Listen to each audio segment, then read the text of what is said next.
held at gunpoint and raped in alley. I've been held hostage 3 times. This floor actually could just crack in. That floor could just zip on. Okay. Hello folks, today we're looking into the drug epidemic that is absolutely horrific and just infiltrating cities all around America. All my veins have collapsed or they don't work. Today we're boots on the ground in Baltimore where we're surrounded by dirty mattresses, needles, human feces, and just human despair. Till you see a limp body whose life ends with a gun. We're here to give people stories and also explore how we can make this better. This is a massive problem in America, something that we need to look into, need to figure out how to change, and we're here firsthand to explore and give you the story. Today, folks, we're going boots on the ground in Baltimore, getting an inside look into the drug epidemic that's running its way through the city. We go into trap houses that are full of paraphernalia. We explore the drug called trank, which is ripping apart the city. Turning people into what some are calling living zombies. We're aided by our friend Nick, who has dedicated his life to helping people become sober. I can refer you all over to the city and state. We're also joined by YouTube journalist and my friend Brandon Buckingham, known for covering stories like the Juggalos, O-Block, the Capitol 6th riots, and much, much more. This guy is one of YouTube's best journalists. So now we go boots on the ground with Brandon and Nick. This is the stuff that mainstream media won't show you, but we will. Viewer discretion is advised.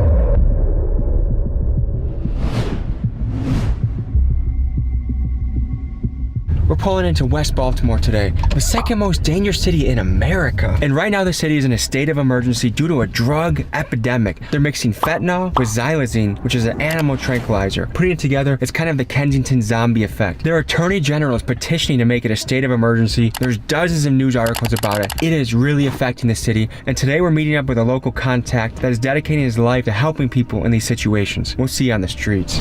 So we're investigating trank today. Have you heard of that? Of course, tranquilizer. That's been going on for years. It's nothing. Really? New. Just a different name. And is it really flooding into the city right now? In downtown Baltimore area might be more prevalent. It's more prevalent in East or West Baltimore? West. If you were mayor, what would you do to help this issue? I would probably try to clean up the Lexington Market area. That's pretty much the hub of the drug trade downtown. Are you trying to incarcerate people? Did you give them other opportunities? Other opportunities, drug treatment, things of that nature. My name's Nicholas Johns. I'm an outreach specialist. What I do basically is street interventions in places like West Baltimore, Philadelphia. I go into the streets and approach people that are in active addiction or states of homelessness and offer them an immediate route to remedy where their life is at. What is the drug primarily that's ripping apart the city right now? It's fentanyl. You know, before it was fentanyl, it was heroin. So do you ever get nervous before you go and do this stuff? Honestly, no. We're going into an impoverished area where gun violence is prevalent, you know, and there's a lot of drugs. I'm known in these areas, and also if anybody with us, like, y'all really don't need to worry about anything. How many people like you are out doing what you're doing? In Baltimore, it's me, just me. What makes what you do unique? I just get really strong numbers in regards to the amount of people that I actually place from the streets directly into treatment facilities on a given day. How do people get into these positions? People are born into this as an environment, in which case you got pretty much every angle of life stacked against you. You got generational poverty, institutionalized racism, cyclical devolution from drugs in your community. You've got the other way out, which is trying to procure money through the drugs in your community. Then you have the violence that goes alongside all of that.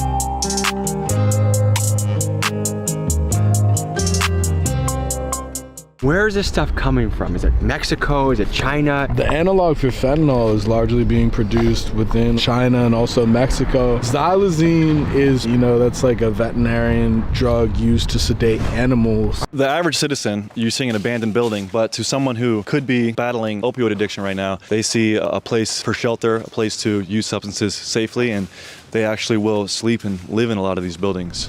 So this is the first building we walked into, and already right away, needles. I imagine it's a spoon for heroin, or?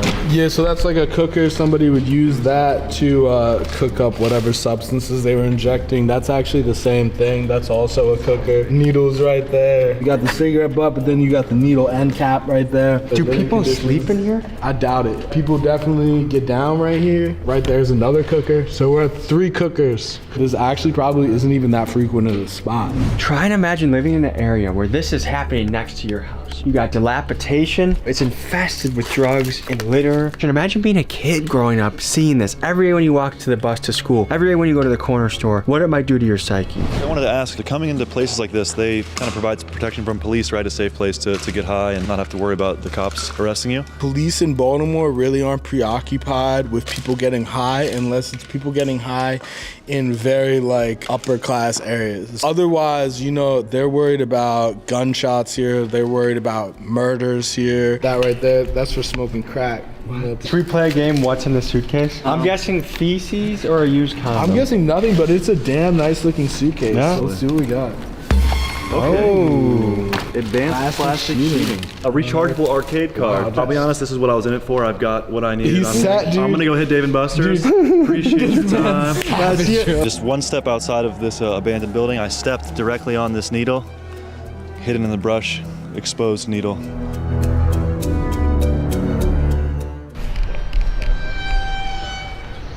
It seems like the classic, the telltale sign of this trank stuff is the zombie kind of. I mean, yeah, when people are that nodded out, you know what I'm saying? They're incapacitated. It's just a perpetual state of unconsciousness. Yo! Syringe bags right there. We're just walking to an abandoned building after abandoned building, and they are just, it looks like a war happened here. I mean, don't get me wrong, America has so much beauty in it, some of the greatest wealth the world has ever seen, but on the flip side, some of the highest amount of human despair. If you were mayor, what would you do to make this place a little safer or better for people? Definitely put more food stores up. Is there not enough places for people to get food and shelter? Heck no, there's no like outreach, bro. There's nothing like that. How would you describe this area to people? There's a lot of abandonments, so everybody has a place to live. Do you call it abandonments? Mm-hmm. How do you survive out here? I do date. What's the most common drugs to be found around here? Heroin and crack. How'd you get to here? Everybody that ends up here gets stranded here. We came to cop. We got caught because it's like a fast life. So Yeah. and it's everybody gets stuck like this. So do you feel stuck right now? Almost. How much money do I need to find drugs around here? I don't know. It's if you can find them. I mean, not everybody's friendly. Do you know anyone that has passed away from an overdose? I don't know anybody. It's common. Is it dangerous being a woman out here? 100%. I've been raped in alleys. I've been held at gunpoint and raped in alleys. I've been held at gunpoint and raped by a child in an alley. I've been held hostage 3 times. Do you ever call the police? No. Do the police help? They will if you call them, but nobody ever calls.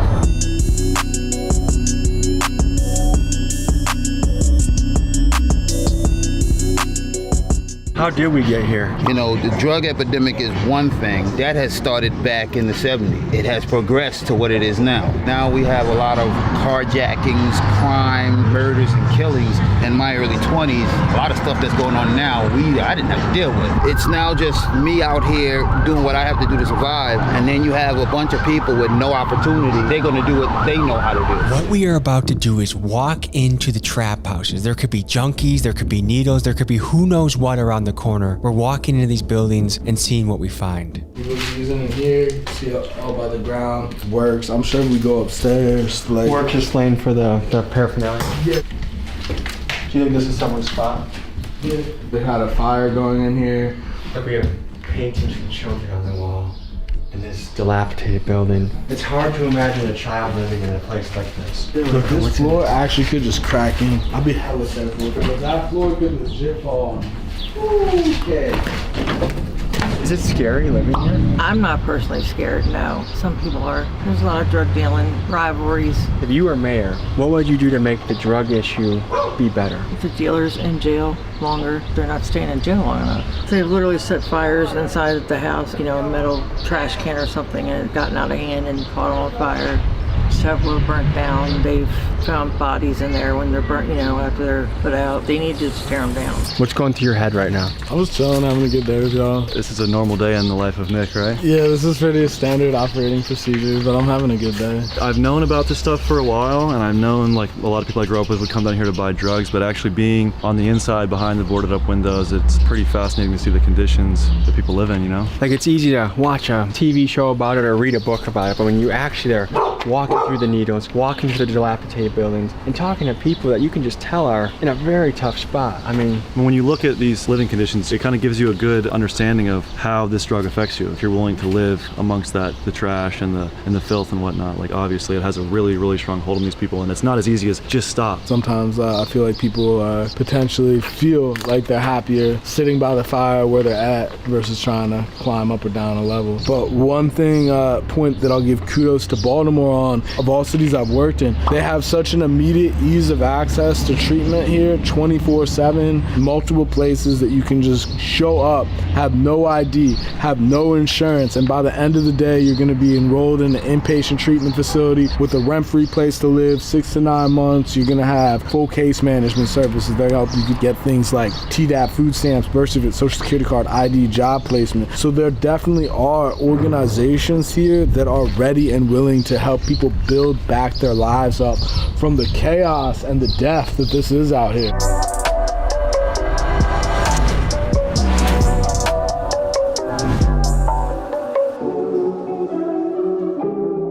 How bad is the opioid epidemic here in Baltimore? It's terrible. My daughter, her old man put me out. That turns me back onto the streets. Coping with life on the streets isn't easy. No, it's not. My life is too precious to be out here doing the opium and all that bullshit. It's too much. Look at all these abandoned houses. A whole block ain't nothing on the streets. They need to build these houses back up, put people back into society again. What are some things you think could be done to help curb the opioid epidemic, lessen the damage it's doing to society? Stop it, like y'all doing. Raising awareness? Yes. You know, like the police raiding all these spots now. That's a good thing, too. Breaking up the people that are living in the abandoned buildings? Yeah. Is this something you see yourself dedicating your life to? Yeah, I mean, I already have, bro. Just really the next step is gonna be launching the nonprofit in regards to teaching other people the methodology of outreach that I employ on a daily basis. I really just wanna positively influence the macrocosm of mankind. Here's a GoFundMe in the description that's helping him grow his nonprofit, scale his nonprofit. I'm gonna put my own money up for it, and I hope you do as well. Let's see if we can move something, guys. The power of the internet to change people's lives is a beautiful thing.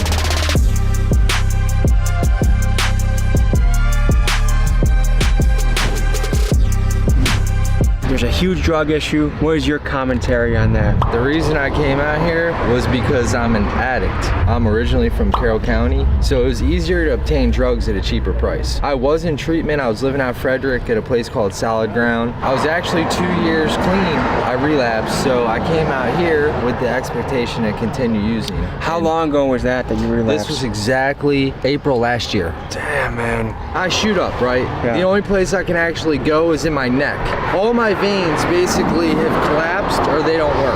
When I attempted to inject any kind of drug, what happens is it won't pull the blood. It'll be like a miss. You can see that right there. That's from a miss. Now, anybody that's using kids at home, don't do drugs. It's been the biggest mistake of my life. Does it feel like a hole that's almost impossible to get out of? Oh, definitely. They're trying to like mask some kind of pain that they're bearing. For me, it was losing my 2 children. I got 2 kids that got adopted. I lost them about 7 years ago. I signed off my parental rights so they'd have a good life.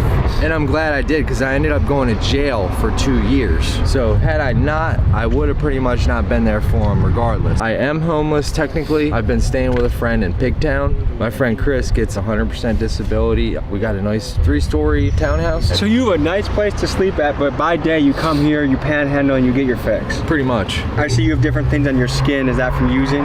These are scars right here. But like right here, that's from using drugs. How much money do you need a day to survive? I have a $12 a day habit. How many people in your family are also experiencing drug issues?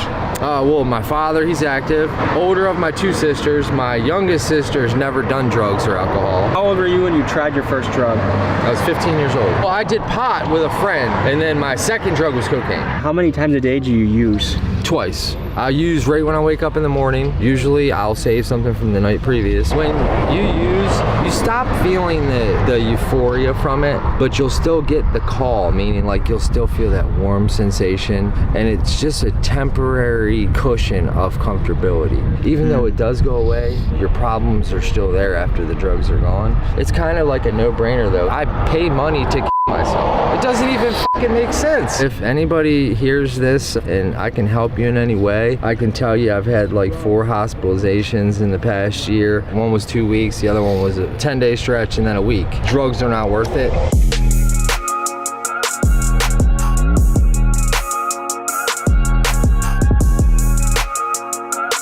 We got some of your poetry here. Do you mind if I read some of it, or do you want to read it? Kind gets stuck like elf on the shelf. Now you're a fiend shooting dope and killing on yourself. Your brain starts to change and soon starts to corrode. Your age is still young while your body and soul feels old. There's too many of us struggling in these streets. The sickness out here is a crippling disease. The junkies out here, parents, kids, and friends, this vicious cycle we live never seems to end. That's powerful, man. What is it like living here? It's crazy. I was actually born in Germany. I was an army brat, so I've lived in like 7, 8 different states. My parents actually live on a golf course. After college, I kind of, did some stuff on my own, and me and my girlfriend wound up here. We've been here for like 2 years. We lived in like 5 different houses, and every house we seem to move in, the owners come and, end up kicking us out. But we actually found this really... Are you squatting here? Or? Yeah. And how hard is that to do around here? We actually talked to the person who owns this, and we keep it pretty clean. So he said as long as we continue to keep it clean and we're not causing any trouble with the neighbors, he doesn't mind, because of course if we move out, you don't know who the hell's gonna move in. What are the houses like around here? You get what you see. They're run down. A lot of them, no water, no electricity. Bathrooms are terrible, but for the most part, we can shower, use water to eat, wash our hands and stuff. What do you make of all the drug abuse that's happening around us? There's a lot of different reasons why people get hooked on drugs. Most people like to think that, people are doing it just to cover something up or feel better about a past. Started out doing drugs just because I like to get high, I was a former athlete, partied a lot, and one thing led to another, and now I'm out here. It's crazy how it doesn't discriminate though. I mean, I met a guy out here, he owns his own restaurant, but he gets high like I do. What's the drug of choice around here? Cocaine. It's gone from heroin to fentanyl to now the new things like xylazine, I think is how you pronounce it. That's the tranquilizer, right? I mean, it's like a horse tranquilizer. Doesn't look fun at all to do. I'm not gonna lie, I do it, but it's not something I'm hooked on. I did my dope. I went through my dope phase for a while. I went to rehab actually last year. What's your hope for the future? This is just a phase for me and my girl. We actually have plans to get out of here. I did pest control for 8 years, and I have 2 of my pesticide license, so I just need 1 more. I think you'd be booming in business around here. Absolutely. You're a poet too? I am. Did you grow up in Baltimore? No, I did not. I grew up on the Maryland-West Virginia state line. Like this interaction right here never happened. I couldn't go to the grocery store. I'd go grab a gallon of milk after sitting in the parking lot for like 30 minutes. Finally go in, grab some milk, the register. All I would say was like, thank you. I can't breathe. I'm sweating. Does drugs kind of give you the blanket to feel okay in the world? It does. I don't feel high when I do drugs. I feel what everyone considers to be normal. I've been doing this since I was 18. So a solid, almost 11 years. It's crazy to see what drug addiction does to people's lives. On one hand, you have a couple here writing poetry, loving each other, doing the best they can. On the other hand, they're living in extreme poverty, battling addiction every day, with their focus of life centered around the drugs. So folks, this is it. We went boots on the ground, face to face with the drug epidemic here in Baltimore. This is a problem that's only growing, and we need to figure out how to address it as a people.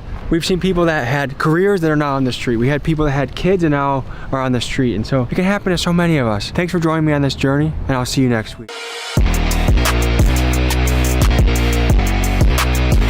Ruthless Pro Wrestling and ICW No Holds Barred are the wrestling promotions responsible for this event.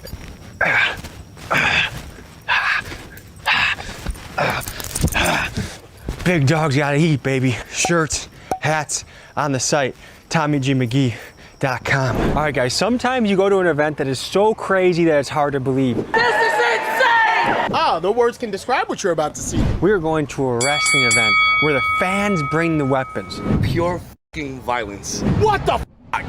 This is gonna be carnage. There will be blood.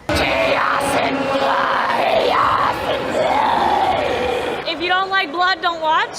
This isn't for the faint of heart. And by the way, guys, if you think I should bring the nice butt shirts back, please let me know. I love these shirts. I don't know if you guys do, but if you do, I'll make more of them. Let's talk some people. Let's get into the action. So the general feel, some metal fans, a lot of tattoos, a lot of whites, and there's an air of excitement. This is our first time at an event like this. What can we expect today? Blood. Blood? Good to meet you, man. Good to meet you too, This bud. is gonna be wild as hell, huh? Oh, you have no idea. Yeah? Yeah. Do we see people bringing bats? Yeah.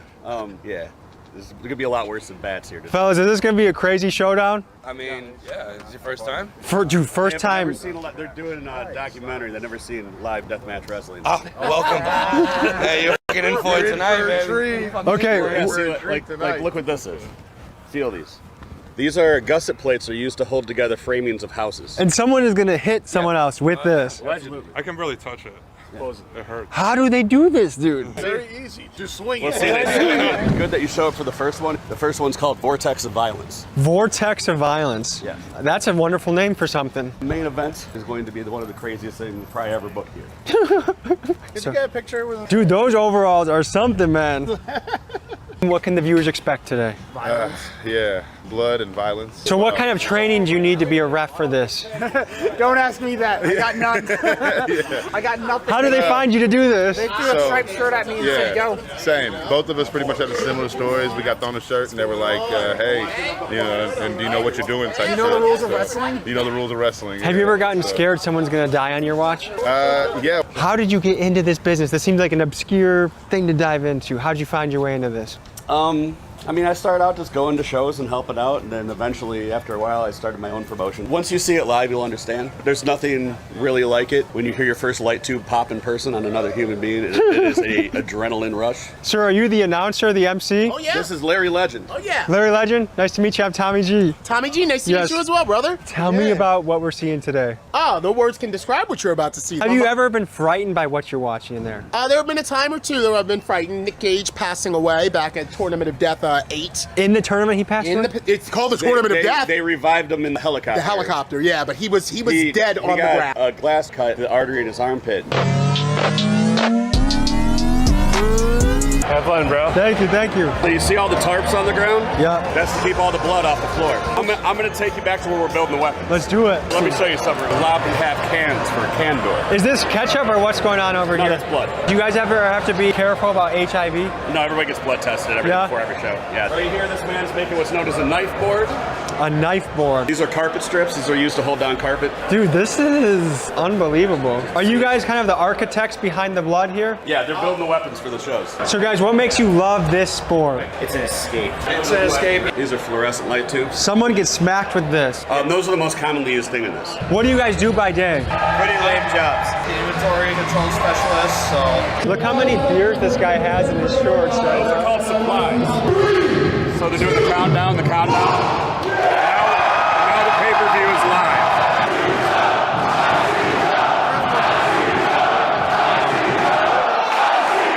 Everybody's that's coming out is going to be a surprise. This is Akira. Oh my shit! Uh-oh, someone's about to get slammed. Larry, he just hit him with a keyboard, Larry. I see, look at this. This is bananas. Yeah, I know, it's gonna get even worse. Are you guys wrestlers as well? I am a wrestler, but not for this show. Who is this? Cool, my husband. Yeah. So it's a family business. It is. If you don't like blood, don't watch. Have you ever thought you were gonna die or he was gonna die in the ring? Actually, his first death match, he ended up with 109 stitches. In 20 years, what's the plan? I'm gonna be rolling him around in a wheelchair. And look, they're setting up 2 chairs over here. Are they gonna have a pleasant sit down? Oh!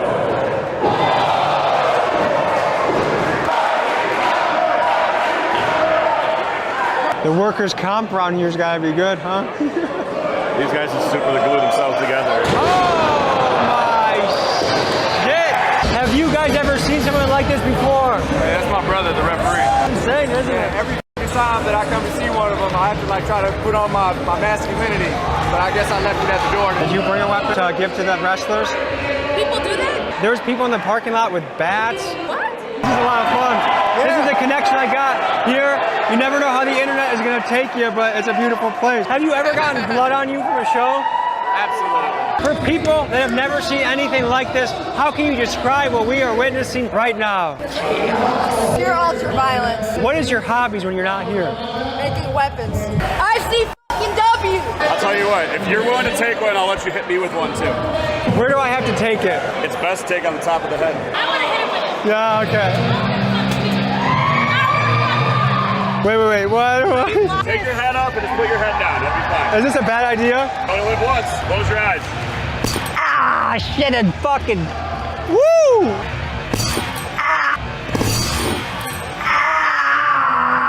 Am I bleeding at all? No.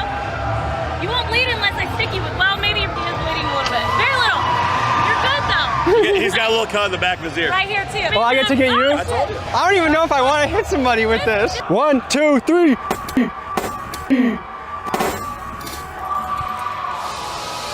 You got cut pretty good. Did I? Yeah, top of your head split. Yeah. Fuck. You okay, man? Yeah, fine. Okay. Yeah, you got a couple here, like couple spots here. And then the back of your head got a little bit. You got him good though. Can you see it? Oh, into barbed wire?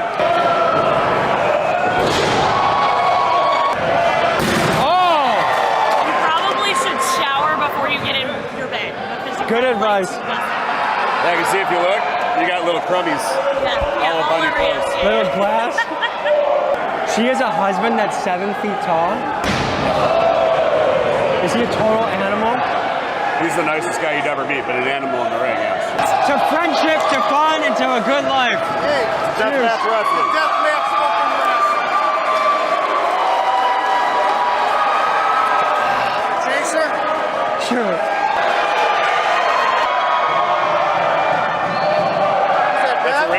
What the hell is going on? Is that a head piercing that guy has? No, those are thumbtacks in his head. What? You're a super fan. Describe this in 3 words. Blood, gory, Gory. fuckery. And what do you do by day? Work as, like a delivery guy, courier guy,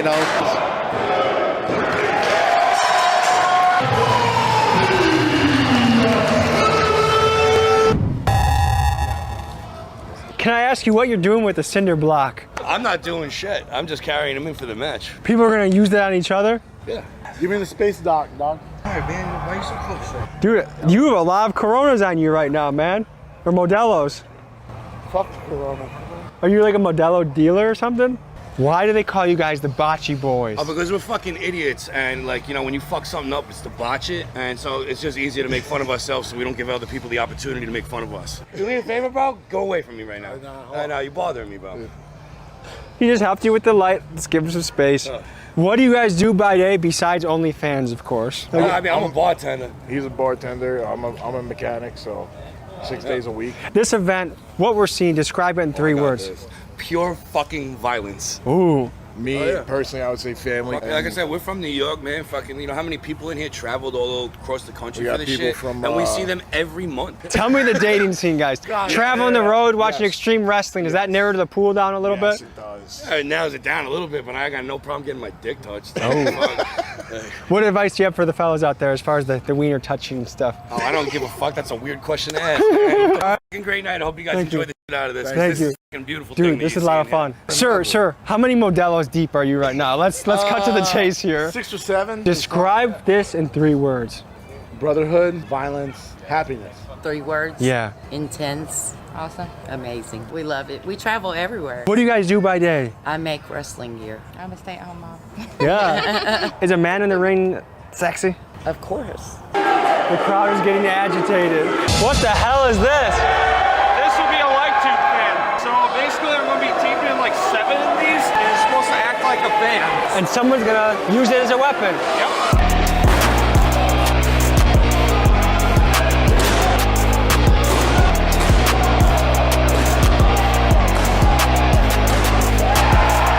This guy is an animal, dude.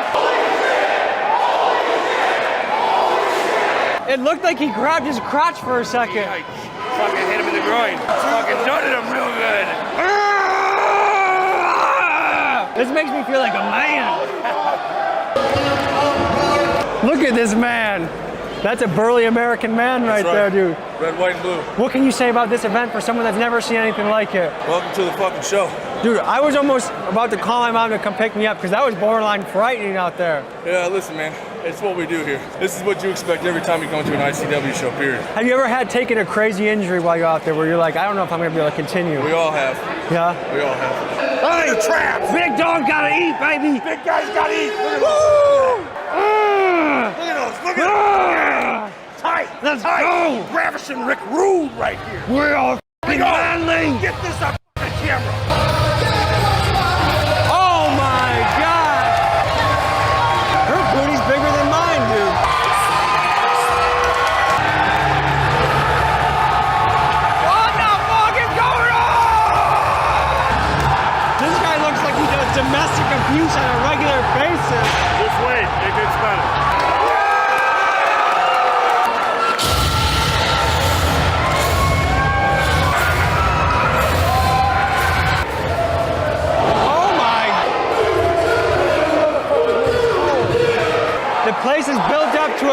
pitch. Shit is going down. The crowd is going insane.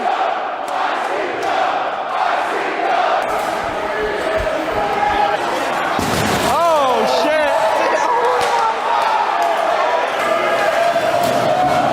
This is an interactive experience, folks. All out pandemonium.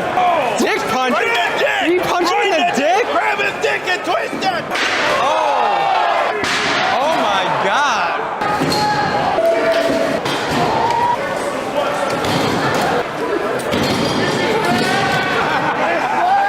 This is insane! This is man on man, woman on woman kicking ass. This is America.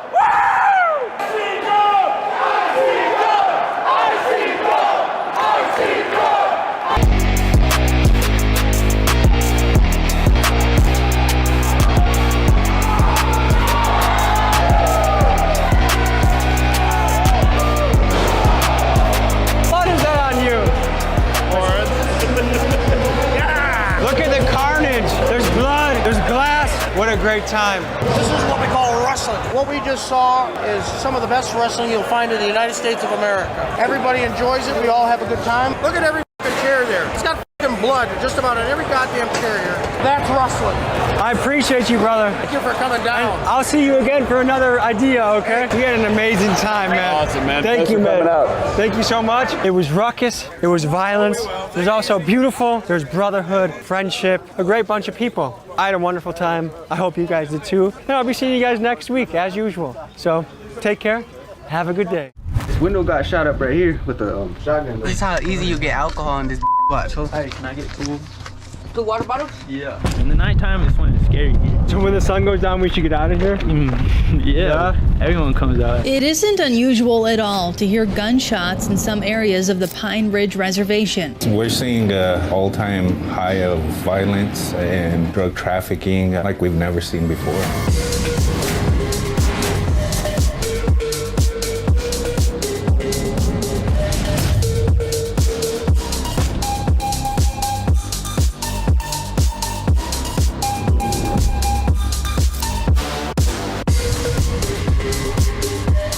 Have you had to use that before? Yup. On a person? Yup. I probably can't ask any more questions than that, huh? Nope. But tell me about the process of flipping this into pints. How does that work?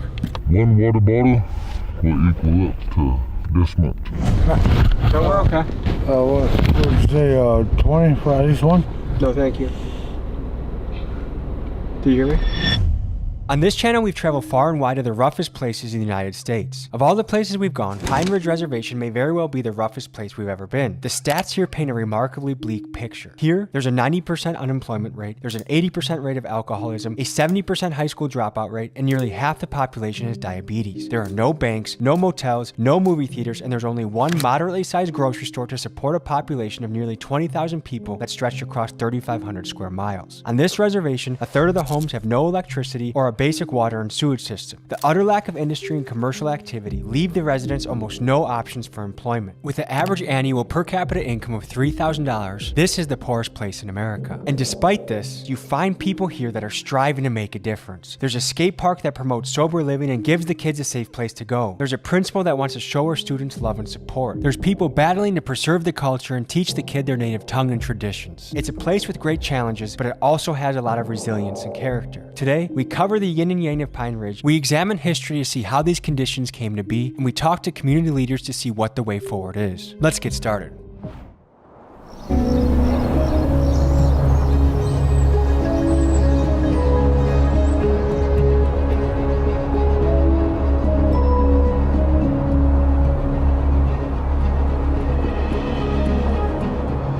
Folks, we are on the outskirts of the Pine Ridge Reservation, one of the most notorious reservations in the country. It feels like we're on another planet. We just passed through the beautiful remote Badlands, and now we're in this rural hill country. This was ground zero for some of the Native American struggle against the US government. This is a place that still has a lot of roots into their history. They still speak Lakota. They still have sun dances. They still have a lot of the ceremonies that have guided their culture for years. But as you can see, 2 ambulances passing by. This is also a place that struggles with a lot. Alcohol addiction, meth meth addiction, high rates of diabetes and obesity. This is arguably the most impoverished place in the country. Incarceration, somewhere between 7 out of 10 men get incarcerated around here. There's a lot of cyclical things at work. The relationship between these folks and the US government is a treacherous one, full of betrayal, full of just dirty tricks. It's an ugly part of American history. A recommended reading for today's episode is Bury My Heart at Wounded Knee. So without further ado, folks, this is gonna be a wild ride. This, folks, is the Pine Ridge Reservation.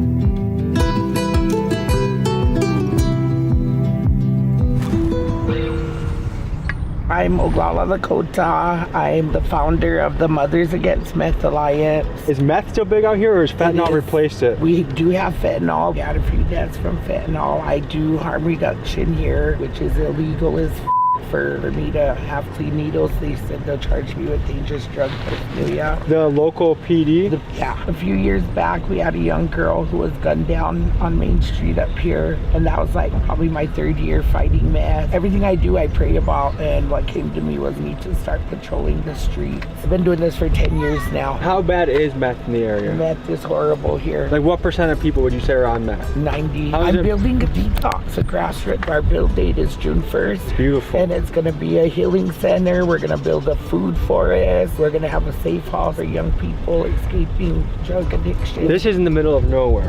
How do you think meth makes it into the community? We have Denver, Rapid City's a big pickup place. We have cartels who are infiltrated in here. On our Mexican list. cartel? Yeah. I've heard rumors or whispers that Mexican cartels also involved in trafficking of Native women. Of course they are. The Interstate I-90 and I-29, those are major vessels for sex trafficking. Because I fight meth, sex trafficking is a big part of my program. They go hand also. in hand. If we wanted to find meth, how hard is it to find around here? One of the street people will probably be walking and you just ask them and they'll find it for you. How much do I need to buy a hit of meth? $10. On a daily basis, what do you see while you're on patrol? Like, do you have to revive people? Do you have to call ambulances for people? Sometimes I do. Last night, one of our unhoused relatives started having a seizure, so I had to get out and call the ambulance and sit with him till the ambulance came. Sometimes I find a gang fight, sometimes I find people getting beat up, sometimes I find sex traffickers and I chase them out of town. And they're mostly Mexican guys? No, this one comes from Nebraska. Is he a native man? No, he's a black man. So if I see a black guy around here, does he have native blood in him? Or? If he's a local, he's half indigenous. For the kids, a lot of kids come down here after school and play. I just gotta make sure. Then if I see meth dealers, I'll beat them up.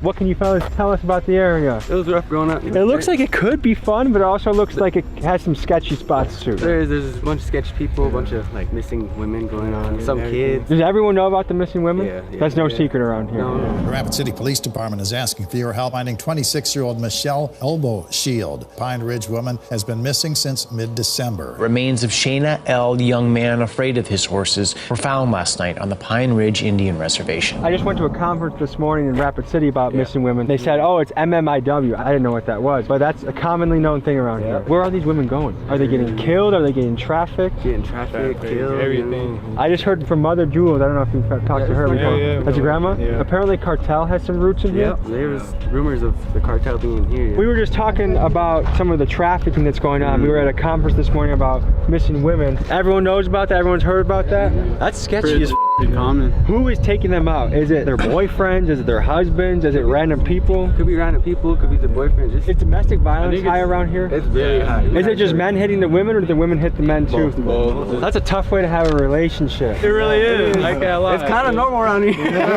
I try not to be that way though. We as men are supposed to be the protectors. I mean, if we're the ones terrorizing our own family, that's not the best path. What was it like growing up here, fellas? It wasn't bad. It was kind of rough as well because the environment kind of bad because the alcohol and the drugs and there's nothing to do around here. You just get it so easy. I see you have someone on your shirt. Tell me about that. My cousin, he died from cancer. How old was he? 22. Do you know how he got it? You don't really go to the hospital here if you don't want it. Is there a solid hospital in town?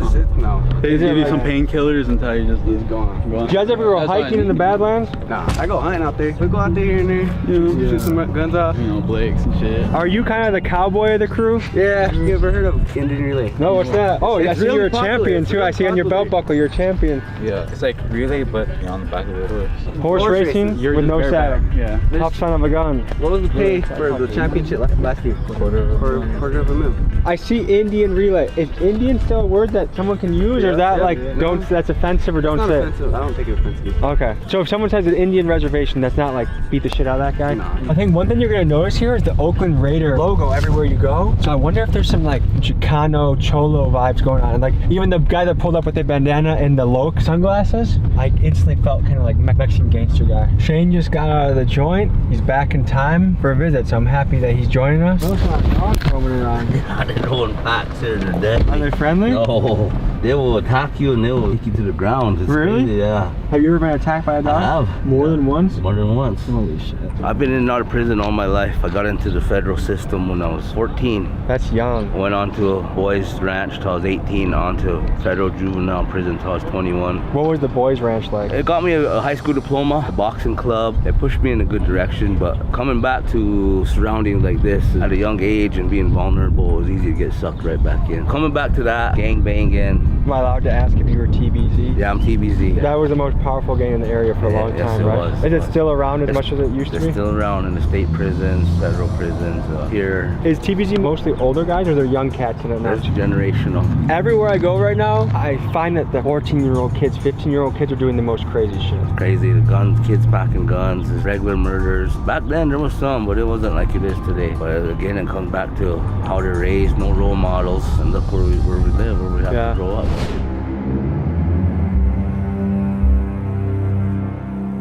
We are at one of the homeless shelters in Pine Ridge, South Dakota right now. Is homelessness something that's been growing over time here? Or is it staying steady? It's been here ever since I was growing up. I always seen homeless people. And now what we see is an influx of more younger people turn into these ways. It's the opportunities we don't have here, the assistance. I live here. I'm part of the homeless community. Out here in the reservation, they don't have a lot of jobs, so... What are the job opportunities for someone out here? The small local restaurants. Has it been like this as long as you can remember, or is this recently that something has changed? That's something that's been in the making. The tribe is holding us back. How so? We have industries that would like to come in and build in our area, but the tribe wants to always have their hands in their pockets.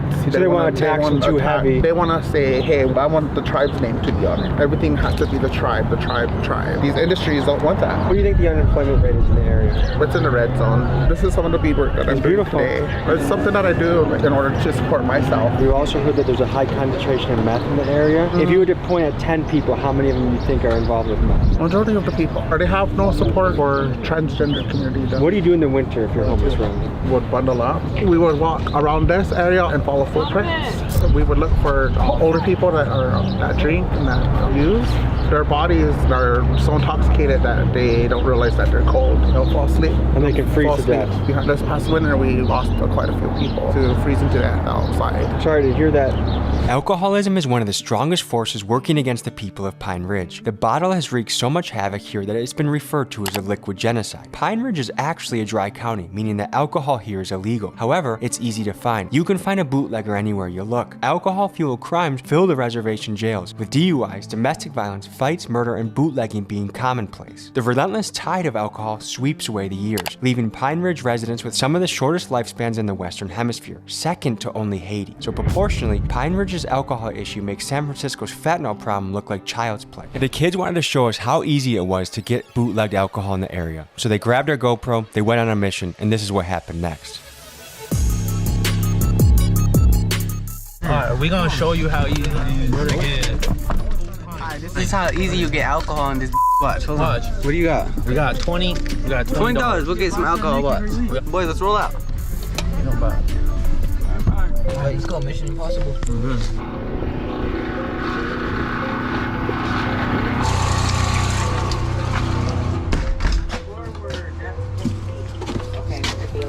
Hey, can I get two? 2 water bottles? Yeah. How you doing? How's your dad doing? He's alright. Alrighty then. You guys have a good one.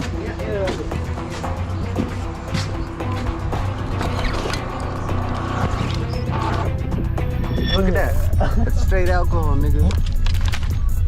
We gone. That's how easy it is in this reservation to get some alcohol. He just walked up in that as you've seen. So much bootleg walk out. We call light skinned. Cameras is just in there though. All blinked and shit. One of them was sitting on the couch all blinked. Let's go. What are people mixing alcohol with? What have you guys seen so far? Antifreeze, hand Antifreeze that you put in a car windshield wiper. Yeah. They mix that with alcohol. Yep. Does that actually get you drunk, or is it just to stretch it? It just f***s up your stomach, bro. I would imagine someone would feel miserable after drinking that. I know one story of this girl who bought one and she died off it. Why antifreeze of all things you can mix it with? Just for that extra buck. They're just trying to stretch it. Yeah. Do you get drunk off a hand sanitizer? Yeah. Over the years, what have you seen as far as what people mix into the alcohol? Back then, it was half pints of Lord Calvert. This new vodka craze is killing our people. It's the lowest grade alcohol you could get. Mix that with the stuff that they're putting in to sell it. Is that creating a wicked hangover for people? Hangover. I talked to a lady at IHS. People coming in with poisoning from all the stuff they're putting into these drinks just to stretch it. There used to be one of the biggest liquor stores in the country around here in Nebraska, right? White Clave, Nebraska, 2 miles from here. Every building was a bar. They made millions on this reservation. Because this is a dry area, right? Right. The loophole was a place 2 miles away across state lines, sold all the liquor. And it was good and it was bad, because now you got people traveling on these highways to go get their liquor, which makes the highways more dangerous. Because people are driving drunk. They're not waiting home to drink it. They're drinking on their way home. At some point there was a lawsuit from our tribe, the Oglala tribe, who shut it down. Now it's like a ghost town up there. Have you ever been in a shootout? Yes. In my days it was territorial. Spent a lot of time in Northside, Rapid City. I'm lucky to be sitting here today talking with you guys and in one piece. Has anyone ever been shot at here? I've been grazed on the leg right here. What was that like? It was just a little drive-by, but I mean, that's just normal around here. It's just another day. We're already back from their mission. Yep. This kid wanted to show us how easy it is to access alcohol here. Can I sniff that shit? Here. So, is that a ski? Make sure it's real. Check it. She probably knows. Alcohol. Yeah, it's real. I don't know. smells like shitty vodka. How much did this cost? 10 bucks. 10 bucks. 20 for both. Someone that's really into alcohol, how long does that last them? Like a couple hours. Does everyone here have someone in their family that's been hit by alcohol? Like addicted to alcohol? Everyone. Straight out the jug. This is for educational purposes only.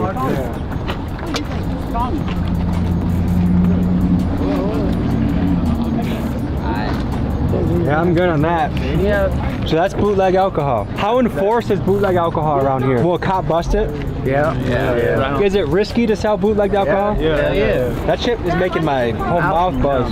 If I'm trying to recover from being addicted to alcohol, is there any resources around here? There's a meeting spot over there. How many people around here you think are sober from everything? Just completely living sober? 25, 50%. Maybe. I'd say less than like 15%. The res is like literally only 20, maybe not even 15% of the res has jobs around here.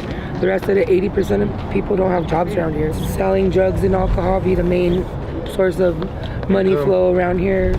So do you think a lot of the reason why meth and alcohol is so heavy here is just economics? If there was better things to be doing, people wouldn't be doing it? If there was more jobs, and then if we had addiction centers and everything, it would be more helpful, but we don't have those like right offhand where someone can just go check themselves in. Do you have any stories of growing up on the res that can give people a picture of what life is like here? The way I grew up was more like traditional and stuff like that, where you go and go to like the powwows and sun dances and stuff like that. Like there's a good amount of people that are sober, are getting sober. You know, so I notice a lot of people just walking down the street and kind of just trekking. Is that common around here? Yeah, that's very common. That's very common. Someone walking right there. Where do you think he's trying to walk to? Probably trying to go to the store, probably a blunt rat. How strong is the police force around here? It's strong, but they take a while to respond. If I break my leg or my grandma gets shot, how long are they going to take to show up? About 30 minutes. Ain't there only like 5 cops around here? Something like that. Is TBZ big in the younger generation? It is big down here. It was. What's the average age around here? Like 18 to 20? Yeah. What do you guys want to do with yourselves? I just want to make money. It is a hard place to make a bag. Depends on what you're doing. How much you got to have in a bank account to be like, I'm rich? 1,000 at least. Look at this guy with the, what, do you go to Johnny Dane's or something? If you don't mind me asking you, how much did that run you? Stole it. You stole it? I ain't gonna lie. This is the Wi-Fi building? Yeah, you go in there, get on computers. The Midwest is a little bit like it too, but it's almost like this place is like 20 years back in time. 40 years back in time. This is whack. I've been to some reservations where people get monthly draw from the tribal government. Does that happen around here? Some people do, not all of us though. There's first of the month check, $200. Who qualifies for that? Pretty much everybody. There's tribal funds that's allocated from the government. Is housing given to you? Do you have to pay for it? How does that work? Each tribal member is allotted 2.5 acre. So the majority of people a mobile home and set it down on their property and do the best they can to try to fix it. Actually, this is my grandmother's house who died some years back. A lot of good memories here. This shows how the home could have been reused for somebody else, but resources here are limited. Actually, right now our housing authority is went out of business, mismanagement of funds. Now they can't remodel these houses. They won't be able to do for X amount of years.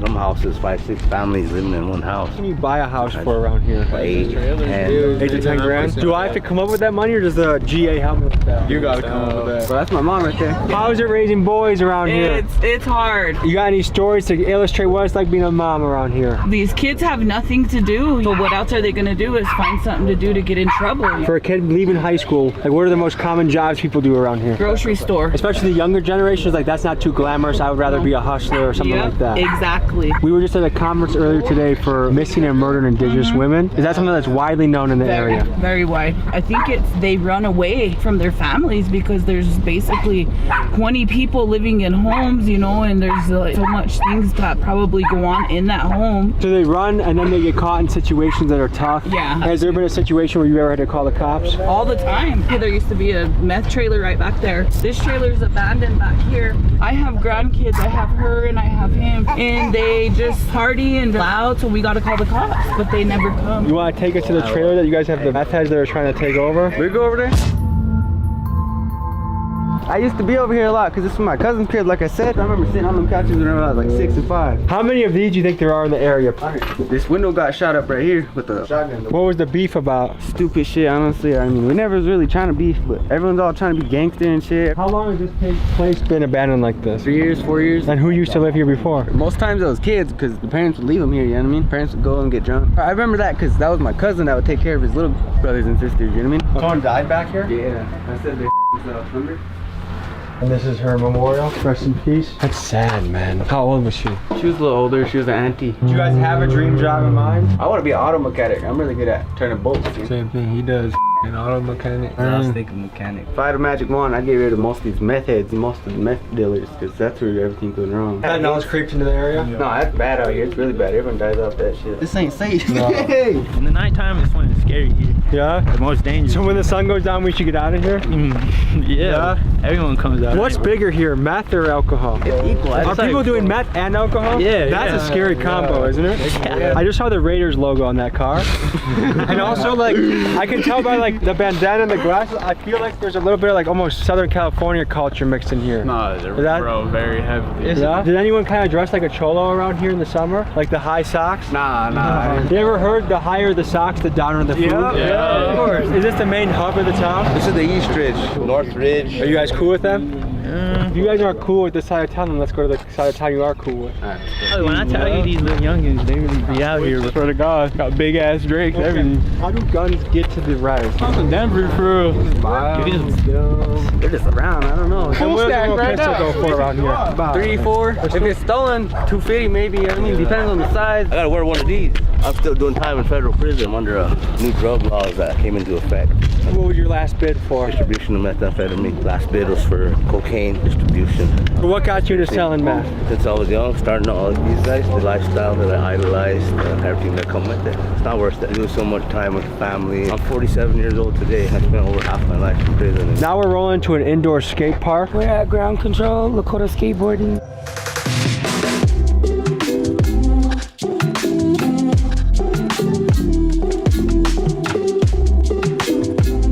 Welcome to Ground Control, bro. This is a cool spot. Me and the skaters built this place. What's the mission of this spot? Eliminate the off season for the skaters. When it snows here, we got a dope outdoor skate park. When it snows, we come here and we just skate here year round anyway. So, Is there a sober living component as well? Yeah. Why is that important to you? I quit drinking almost like 3 years ago. My dad's death was the result of drinking, and I just don't think it's a good thing. And I really encourage the youth not drink and live that healthy lifestyle because on a skateboard, you can do anything, man. Take you all over the world if you let it. How hard was it to quit drinking, and especially with your peers probably still doing it? How hard was it to pull away and do that? Well, it wasn't really hard. I just quit because just one day it was just too much for me, man, and just hanging over. I quit a month before I got in this building. That's what probably helped me, was building this place. In the future, what we're gonna do is we're gonna get a dope ass kitchen in here, and we're gonna start eventually eating our traditional foods in here. I love it. A lot of the reason that kids are into stuff is because they feel like they don't have many other options and things to do.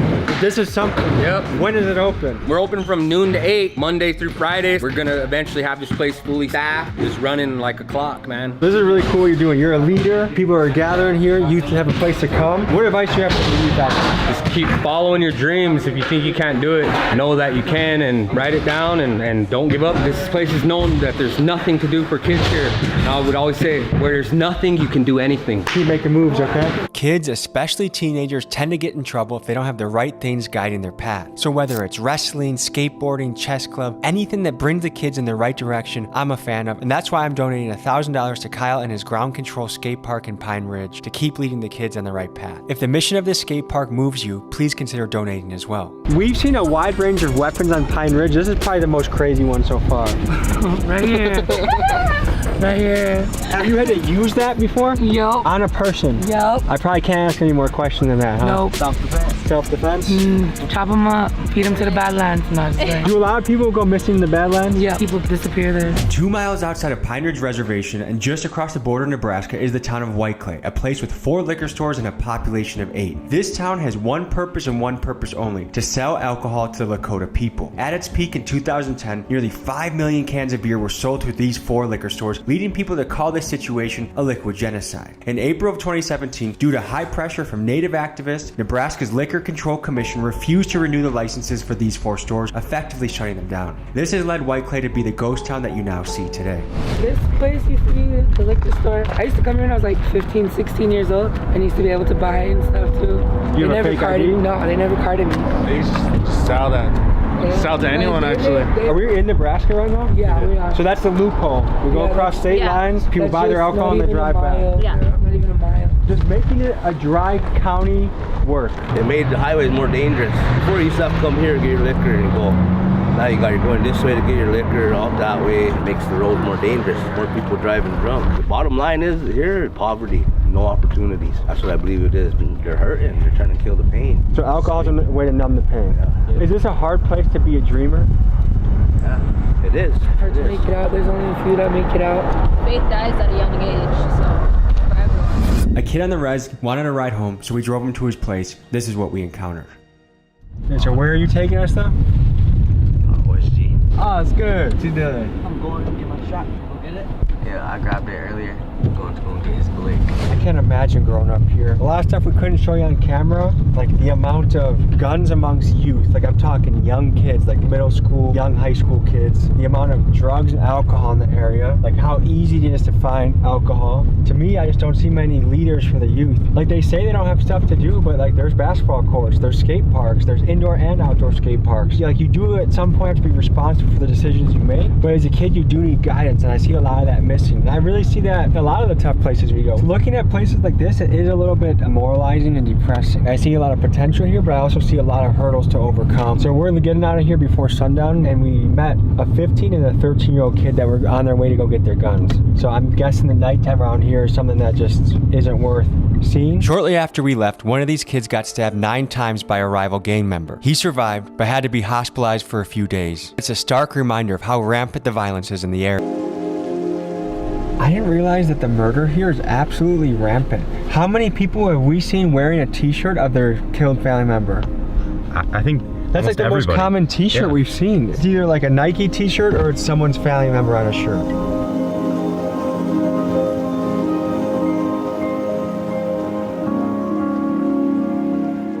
Going to Lakota Tech High School next. We were invited by a teacher there to come by, and we're going to talk to a principal as well. But today's a very special day in town. It is the day of prom. Hello. Hello. I'm Tommy. Hi, nice to meet you. Nice to meet you. It's prom night tonight. Yes. You excited? Yeah, very excited. I gotta go get dressed. Oh, okay. So we're in a learning institution. First, maybe we teach the people what are some Lakota words that they can learn for back home. The first thing in the morning is Hihani Wash Day. It's just a good morning. Hihani Wash Day. Hihani Wash Day. Okay. I think if somebody asks you, we eat a lot, so like if you like the food, you're gonna say it's wash day. Wash day. It's good. It's good? Yeah. Okay. When we say goodbye to each other, we never say goodbye. In the spirit world, we believe that we see each other again. So Okay. it's Doksha Ake. Doksha Ake. Ake. Ake. Uh-huh. And that means I'll see you again? Yep. Okay. Yeah. I don't know if there's a translation for this, but big dogs gotta eat. There might be. This is Otto Cooney. Otto Cooney. These are Lakota language teachers. Is there a translation for the term "big dogs gotta eat"? Big dogs gotta eat. Shunka tonka yatinkte hecha. Big dogs gotta eat. What is it like being a principal in 2024? It is challenging. Yeah. Students are coming, especially after COVID, with a lot of diverse needs. And not just students, teachers too. I feel like I'm helping support teachers learn how to teach again in person, to be engaging with students. I'm giving students hands-on experiences, you know, because when they were learning at home, everything was through a screen. Everything was through a screen. It's hard to learn through a screen. Yeah. Is dropout something that you have to contend with? Yes, we do have a high dropout rate. I just looked at some of our data with our 9th graders. They are the largest population of dropouts. And so I just sat in a meeting yesterday with some of our district leaders and some of the state consultants to try to figure out how we can wrap around services and prevent some of the dropouts that happen. What do you do when a kid decides not to come to school? So it's phone calls home to parents. It's meeting with those students and parents trying to figure out what the obstacles are and why they're not coming. We do report truancy, but the courts are so backlogged and they don't have the infrastructure to like have follow through with that. I know because I do a lot of stuff across America. There's a lot of young kids that are really getting into rap culture, and what they're kind of idolizing doesn't usually lead to success. It usually leads to prison or death or shootouts. How do you contend with that? I don't know, that's tough. Because me, like as a teacher, this is my 6th year teaching, and I was a kid that hated education. You know, it's just like the product of their environment is a lot tougher, so it's just hard to compete with that. You can give them all the motivational words and everything in the world, but you know, it's them doing their part too, the family doing their part too. Yeah. We talked to one of the advocates for prison reform and incarceration, and he said that about 7 out of 10 men are frequently in jail or in and out of jail. And that means there's a lot of men not in the household. Do you think that's part of the recipe? If there was more responsible men in the household, that things would be a lot different? Yeah, a lot more structure. Our parents are both in the Wounded Knee occupation of 73, and so their minds were, you know, tough love type thing. I just celebrated 35 years of sobriety last March. You 35 years? Yeah, I just turned 35. So I've never like done drugs. That's amazing. Things. It was tough at first, the peer pressure.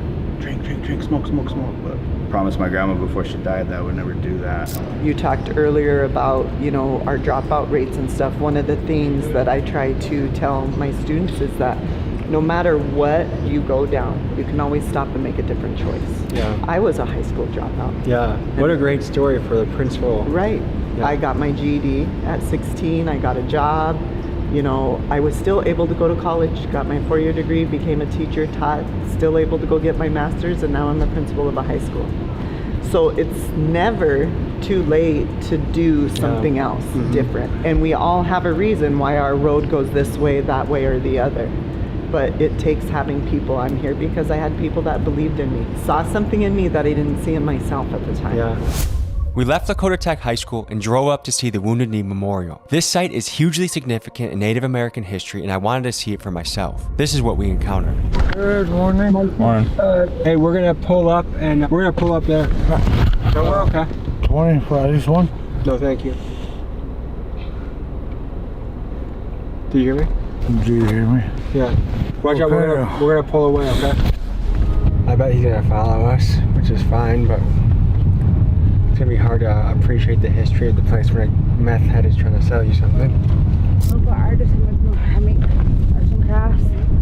I'm trying to get some gas money, and I was wondering if you guys would be interested in any crafts. Yeah. If not, I take donations too. We're gonna take some time to appreciate the history here, okay? Yes, sir. We're gonna give you the history of this place. This was the site of the massacre. The origin of Pine Ridge begins with treachery and brutality by the U.S. government. After years of massacres and being starved into submission, the Lakota people signed the Treaty of Fort Laramie in 1868 and moved onto the reservation. In 1890, the deadliest mass shooting in American history occurred at Wounded Knee, where over 300 Lakota were killed by the United States Army and buried in a mass grave. They were machine gunned down because they refused to be disarmed in an era in which guns were vital for hunting building and defending their land. The Lakota were initially promised a 60 million acre reservation. However, once valuable resources were discovered on this land, the US government went back on their treaty. They passed the General Allotment Act of 1887 and the 1906 Burke Act, and these acts took millions of acres away from Pine Ridge. Today, Pine Ridge stands at 2.1 million acres, just 1/130th of its original size. This chapter of Native history also saw systematic crushing of Native culture. The Indian Appropriation Act of 1851 led to Native children being taken from their homes and forced into boarding schools where their language and culture were banned. In these schools, they were beaten by nuns and priests if they attempted to express their heritage. When Pine Ridge residents speak about the impact of generational trauma on the living conditions of today, it's crucial to remember the history of how Pine Ridge came to be. There's obviously some very deep trauma in this area. People who are struggling really with addiction, but there's a guy, some people that are struggling, I'm sure, with meth and other things that are getting very close to us and very like threatening.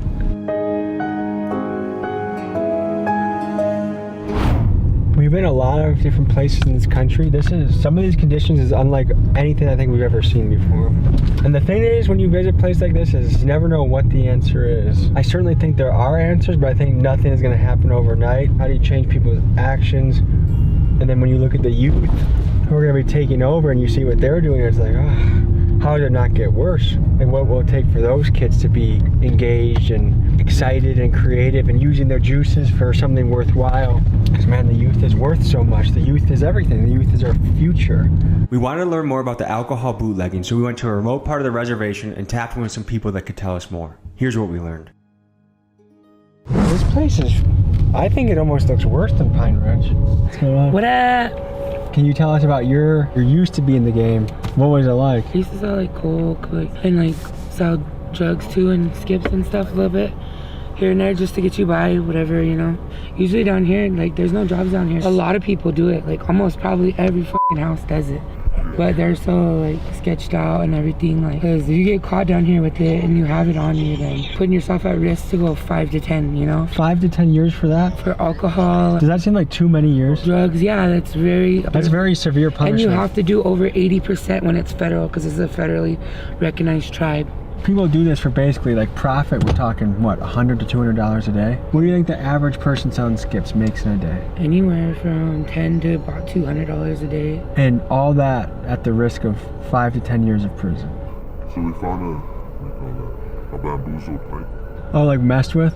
Yeah. What you do is just put half full of water in it, a little bit of lemon alcohol, and then a little bit of it will be fuck. Does that still get somebody drunk?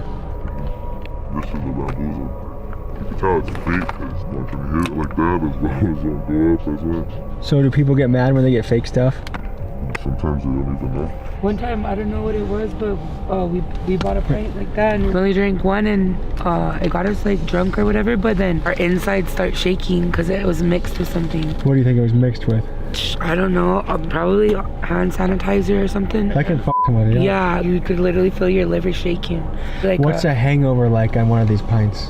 A real bad headache, and probably your insides shaking and stuff because it's trying to process the amount of alcohol. I spoke with 2 alcohol bootleggers to learn more about the business, why they do it, the impact on the community, and what they thought about it. Here's what they said.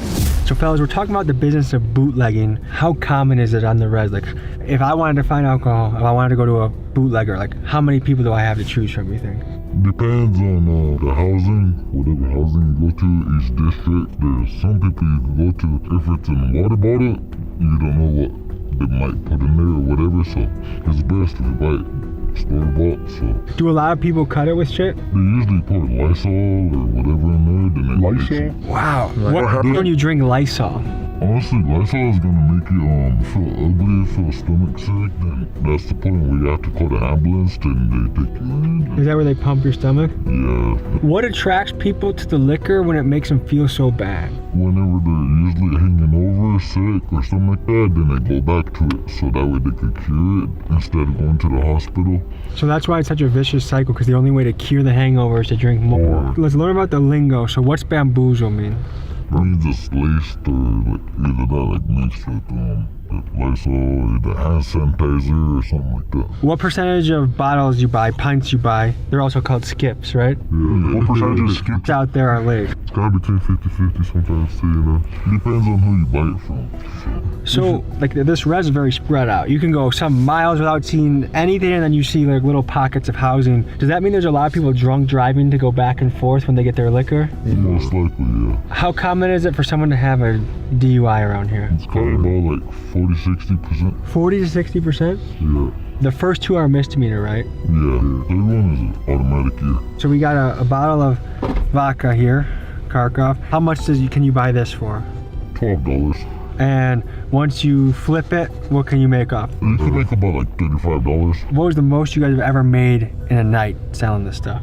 If you buy a box of that'll cost $75, then you can flip it for about almost $200. Okay, and is that a big night?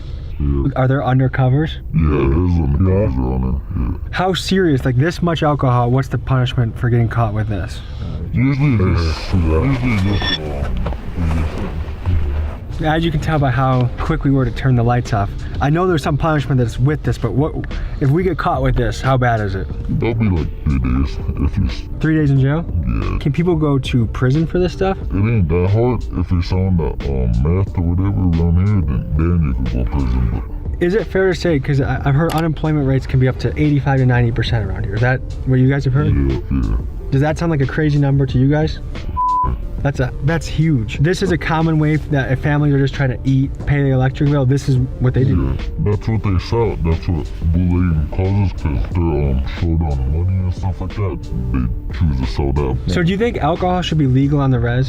I mean, honestly, it's hard to say because like there's too many people dying from cirrhosis. That's the liver failure, the kidney failure. Yeah. Obviously, making it illegal doesn't work. People still are getting it, and it's almost worse because instead of drinking maybe a light beer where you can have a few of them before you really start to feel it.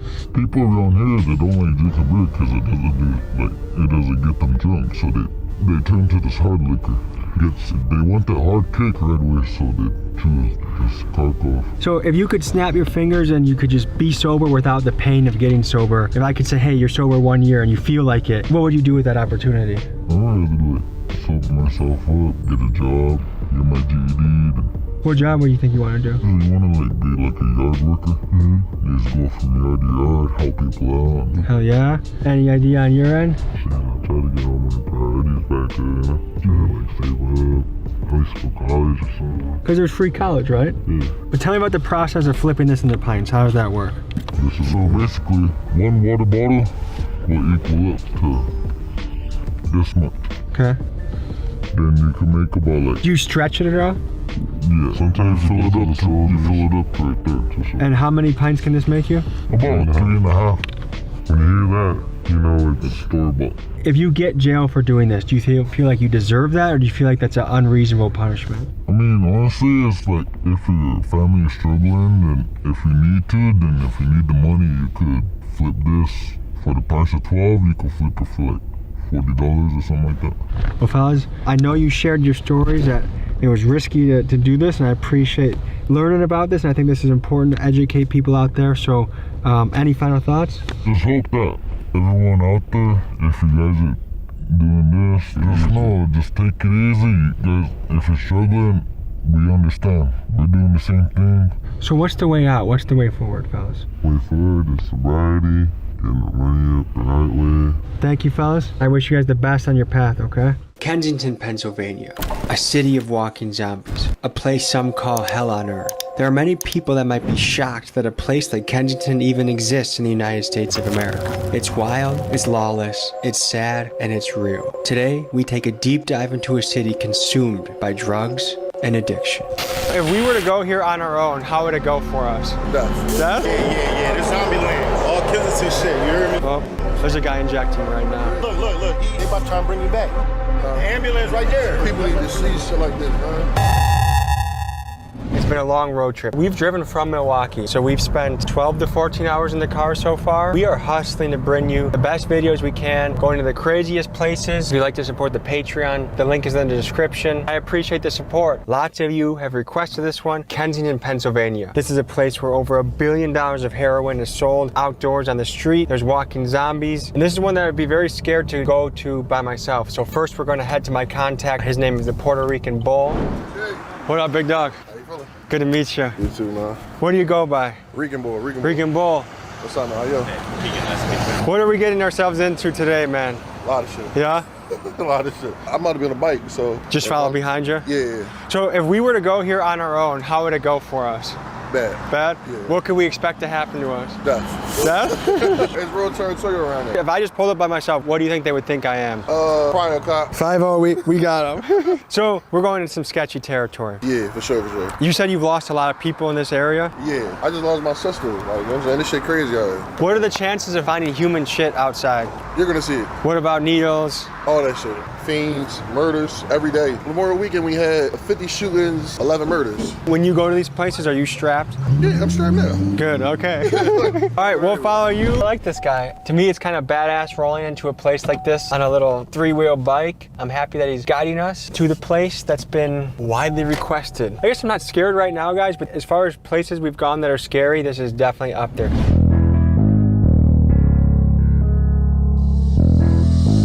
Looks like there's a guy injecting himself right over here. Yep. Jesus Christ, here we go. We're in the thick of things, folks. You can always tell too, like people just like searching for little things on the ground like cigarette butts. And to think all of these people start out as innocent babies with stories and dreams and aspirations. And now they're here in Kensington. It's like a fucking trench. I would say be careful of having people see you filming.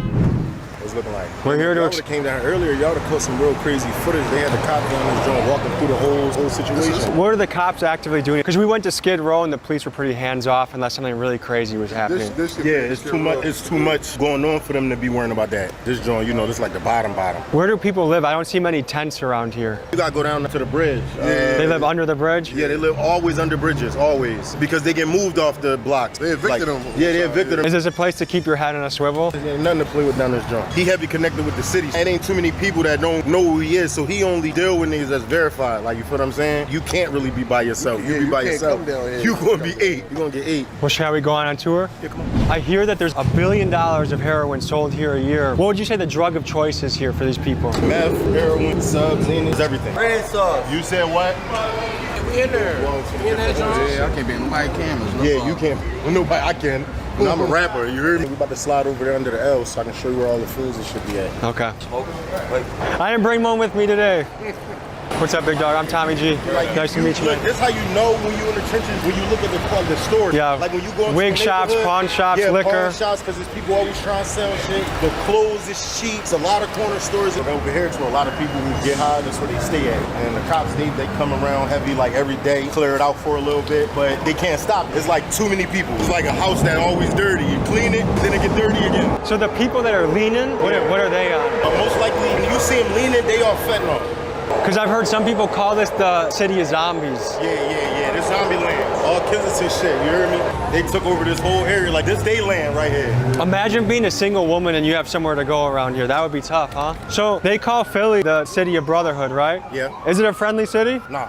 No? Nah. When did it lose the reputation of being friendly? I mean, it's been like that since we was born. You the wrong bitch in this city, somebody gonna want to do something to you. You make too much money, somebody gonna want to do something to you. You pull up in the wrong car, somebody gonna want to do something to you. So there's a crab in the bucket mentality? Yeah, that's the way Philly is. Look, just get this footage like this with a train at. Like, imagine just going on a train. This is what you gotta go through to get on the train. Look. He was injected into his armpit, dude. Yeah. I've never injected, but I don't think that'd be my first. You never seen nobody do that? Behind the leg, arm, toes. Their neck, they pussy, they eye. I've tried some drugs in my day, but I don't think I ever want to do something that makes me... What's up, young?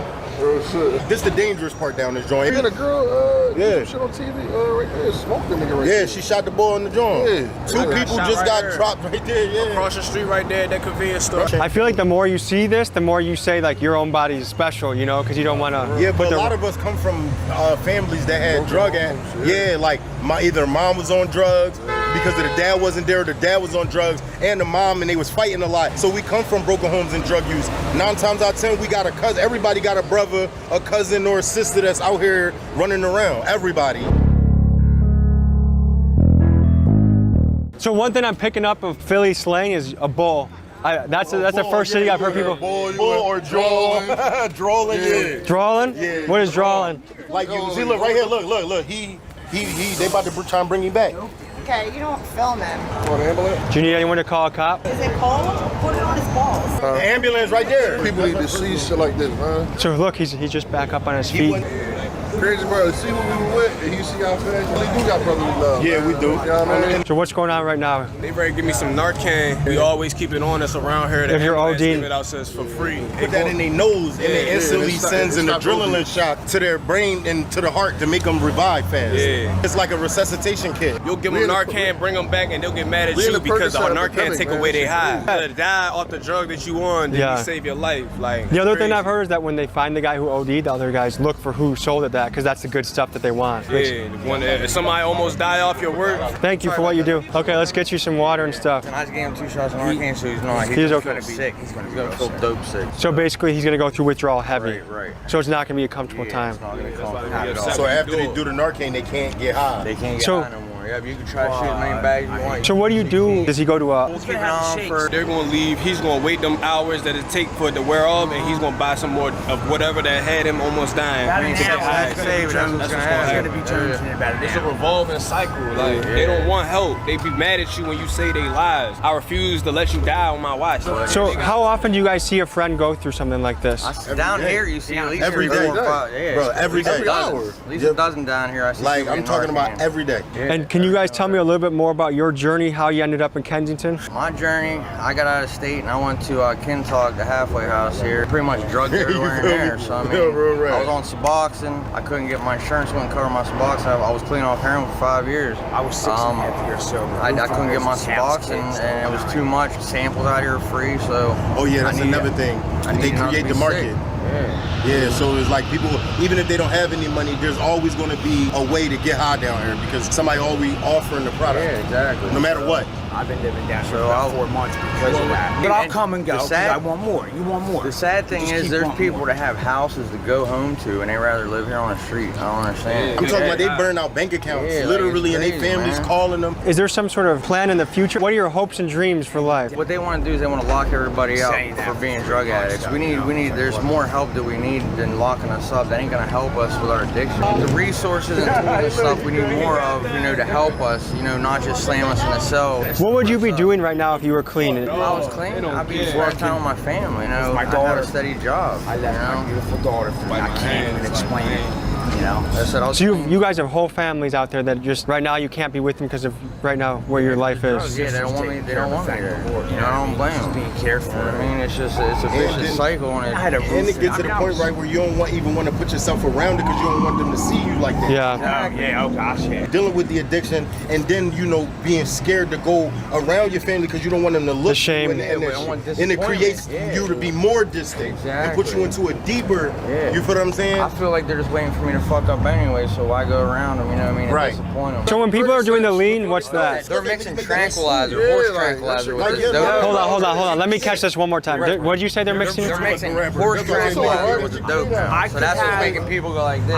Thanks for having us, man. I appreciate you. Gotta get out of here. Appreciate you, man, and you're a good man. The example you set, though, taking time to help that guy and then giving him some money to help him back on his feet, appreciate that, man. They might come out with a bag for money that I know that they're gonna use to get high, but if I see you dying, I've never been the one to just watch that go on. I done seen people die out here, and I done saved lives out this joint. If I can help, I'm going to. Right now, there are literally people all off camera, just dozens of people injecting right now. Just me. It's something. It's crazy. It's a rare place to see all this type of action happening outside in the open. No one's even worried about it. Real shit. Not a cop inside. Keegan, how are we feeling so far? We're definitely in Kensington. Those guys were very friendly. I'm very happy that they were here to help. I'm tagging them into my description. Go ahead and follow them on Instagram and send them nice messages because they were very brotherly, not just to us, but they were helping different homeless people, giving them money. It blows my mind that there are places like this. Okay. Lock the doors, guys. Wait, were we fucking unlocked? Did the police be down here? I think it's like genocide. They want to see us kill each other off. They see the drug dealers selling the addict, and they watch them shoot up in their neck. They don't care about children. I pray for people. Because you never know what walk of life a person went through. You got that peach moonshine, huh? Yes, baby, because this is what I do. How long have you lived here for? Since 2020. Okay. And what is it like living in Kensington? It's horrible. It's horrible. I never seen anything so sad in my life. Do you feel like there's hope, or do you feel like there's... No, I know it's hope because I believe in God. Yeah. You don't know what a person going through in their life. First of all, they enable them. If you feed them drugs, if you give them everything they need, you give them clothes, they feed them, they're not going to never go home. So once you stop doing that, then take your ass It's home. no change. You look like you could be a social worker or a nurse of sorts? Yeah, I do home health care. Home health care? If you were the mayor, what would you do differently in Kensington? I'll clean it up. I'll clean it up. One thing is about the kids. It's about the children, first of all. They're not the first priority. The children are.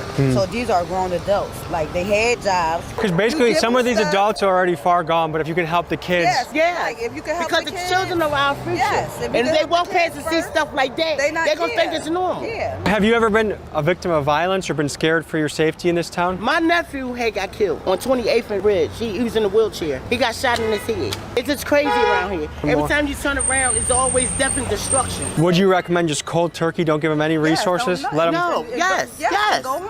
So if this was your sister, what would you do? I'm going to get my sister. We're going to go get some help. Bring her to a clinic? Yes. Like, you want to stay here and you want to stay here. If you're not, then not. I'm not going to see nobody. See, I feed the homeless. But like I said, if you keep feeding them, you keep clothing them, no, you keep but I'm just saying, stuff, you never know. See, we got different opinions. And that's okay. That's we okay. got different opinions.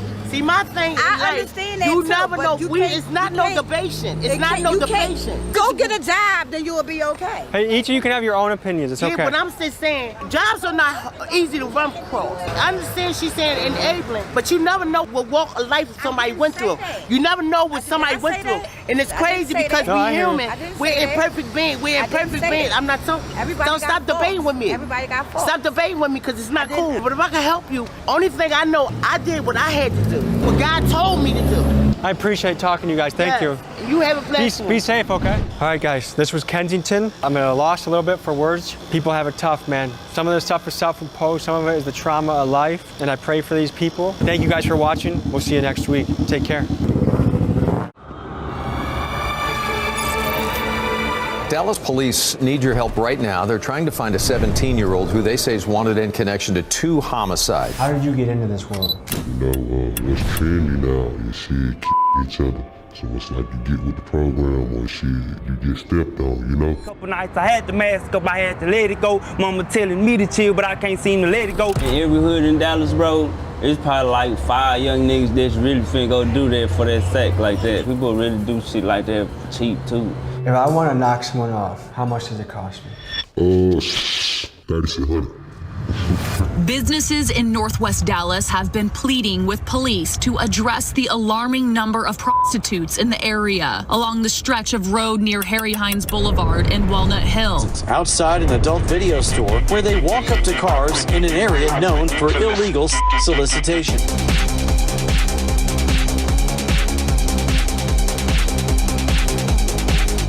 So we're gonna send him in with spy glasses and see how far he can get.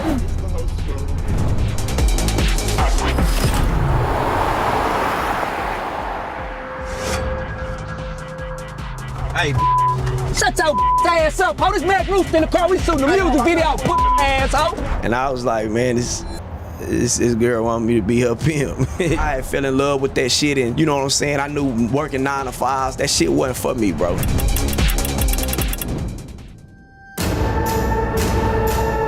Does selling guns fund your entire life? Yeah, I've been living off this shit for like 6 years. What about a 12-year-old if they ask you for a gun? I sold to 12-year-olds. I sold to her, sold to like an 8-year-old. I don't give a who get in my way. I'm gonna get you out my way.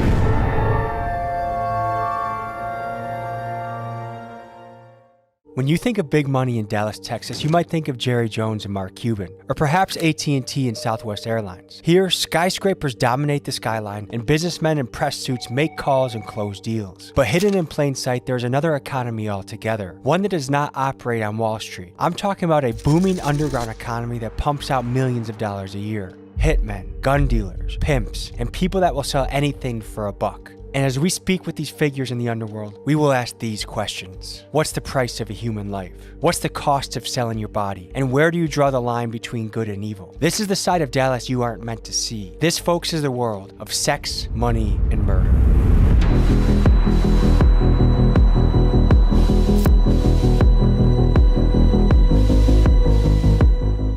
How you doing? Good to meet you. Is Texas a place you can kind of be openly a pimp? Shit, everybody openly be a pimp. You know what I'm saying?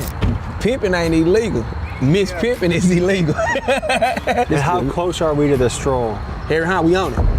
While I'm here, go all the way up and then meet Harry Hines and meet up to Harry Hines right there. How would you describe yourself? Around here they call me a baboon pimp. You said baboon? I'm a baboon pimp. About to do some baboon pimping on they motherfucking ass here night this evening. You did what I'm talking about? See, I've been macking bitches all my motherfucking life. Don't do no smoking or no drinking. I stay sharp as a knife. As like a nigga that really don't tolerate no mess, no playing. At the same time, I'm a good guy. Stand on business. You know what I'm saying? I give a about my hoes. You know what I'm saying? I give a about their well-being and shit like that, people.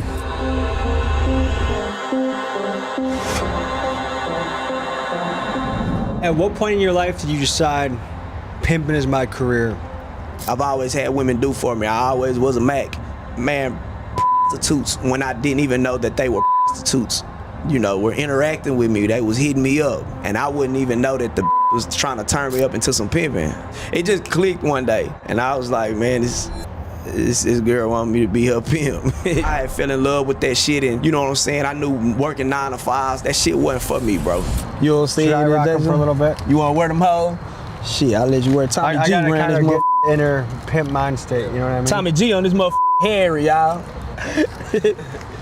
You know what I'm saying? Of finding a woman and just being like, listen, baby, what you're gonna do, you're gonna sell your body, I'm gonna get the money for it, and you're just gonna get trains ran on you all day, all night. I'm gonna profit. That seems like it would be a hard thing to convince someone of. Cause it don't go like that. How does it go?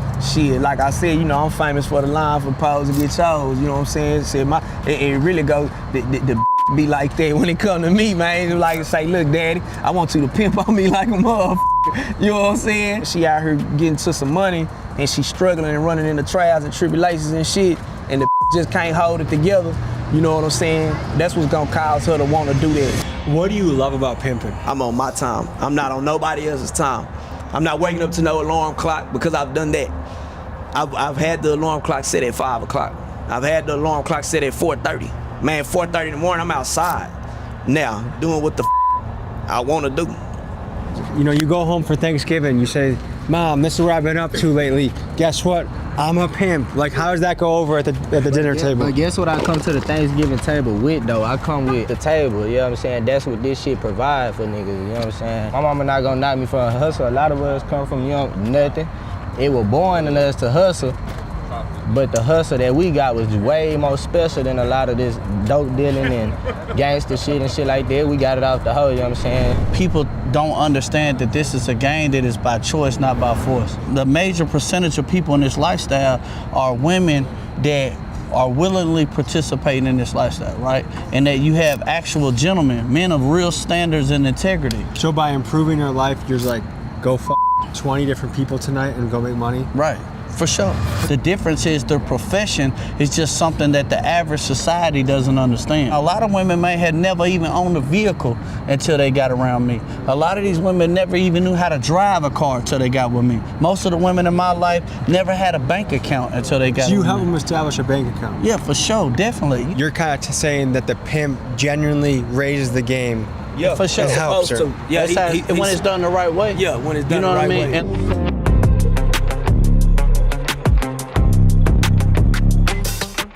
Are those twins? Yeah.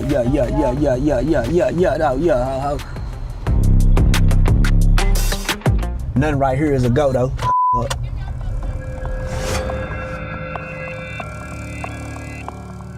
Hey, shut your ass up. Hold this Mac Rooster in the car. We shooting the music video, asshole. You know what I'm talking about? Yeah, though, ho. Yeah, real Harry Hines, nigga, though, ho. Don't ever disrespect no mother pimp no more. Wrong with you, ho? Get your ass in pocket, though, ho. Hey, who your big fine ass calling? Yeah, tell him it's the big old Mac Rooster, the pimp, pimpin' rooster, though, ho. Yeah, regulate that shit, though. Get that shit in order next time, though. Yeah. Is that a tactic of baboon pimping? Nah.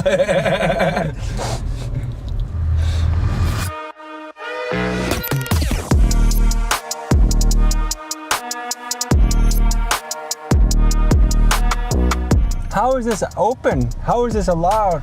There's literally a line of automobiles. My first impression is I can't even believe it's this out in the open. Like, you don't even gotta be worried about anything. Oh, I know. Do you want me to tell you something? Yes. I've been like waiting to come here. Yeah? For So no one has to worry about police around here? I don't really know. I just moved here. Where'd you move from? Oklahoma. If this was in Oklahoma like this, like, you'd go to jail immediately. I mean, like, there would be cops everywhere. Like, it would be shut down. It wouldn't even be a thing. I see old guys, I see business guys, I see random sketchy white guys. Like, it just seems like this is the place everyone comes if they want. Mexicans, everybody. Basically, you know what I'm saying? It's like us all helping each other make money. Do you feel like this should be legal? Yes. Did you do this in Oklahoma? Yes, I've done this for 6 years. Okay, how do you find your leads? Well, I mean, I post an ad, you know what I'm saying, on a site or whatever, and then that's how I've been doing it. I've done it. I've never done it like this. What are men asking for these days? What are your most common requests? I have a lot of like fetishes and things like that, like domination type stuff. I'm getting that a lot. Does that surprise you? Not really.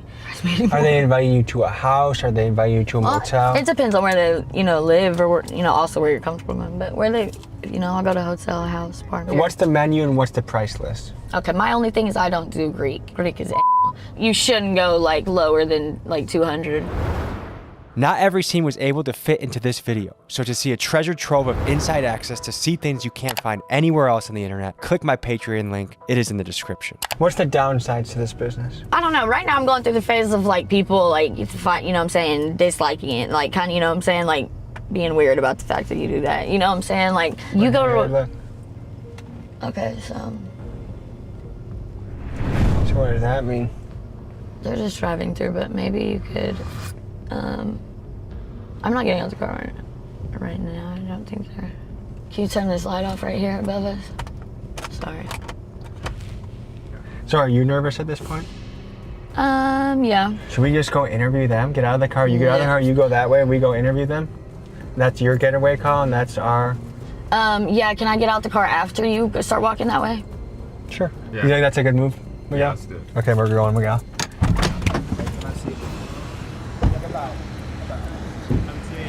Behind us, the Dallas PD have pulled up to assess the situation, and everywhere you look, there are women in bikinis, skimpily dressed. There's tension in the air, we're not sure what's gonna happen next. What do they call you? Mac Rooster the Pimp. You're saying one part pretty loudly in close proximity to police. Is that even a good idea?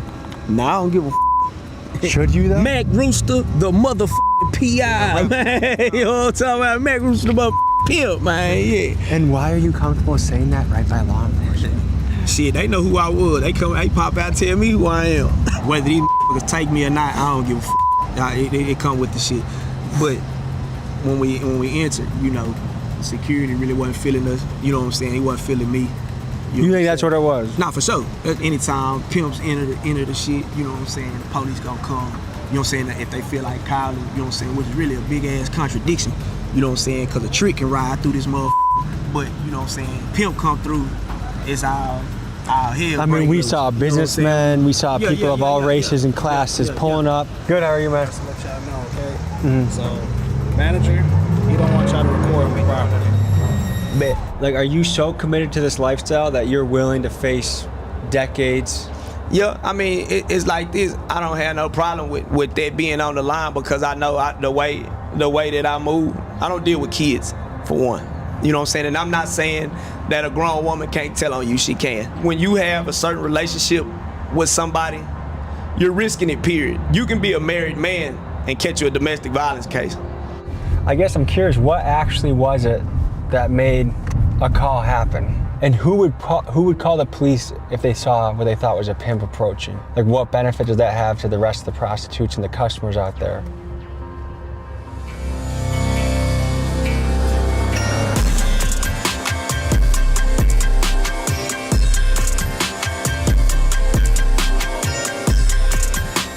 Dollar daddy tips is right now 3,600 to be exact, and we over shit. And what is your profession? Shit, doing hits. How did you get into this world? Not necessarily, I ain't gonna say that it chose me, but I feel like it's just with due time, you know what I'm saying, as being a young nigga, what's trendy now is shit, kill each other. So it's like you get with the program or shit, you get stepped on,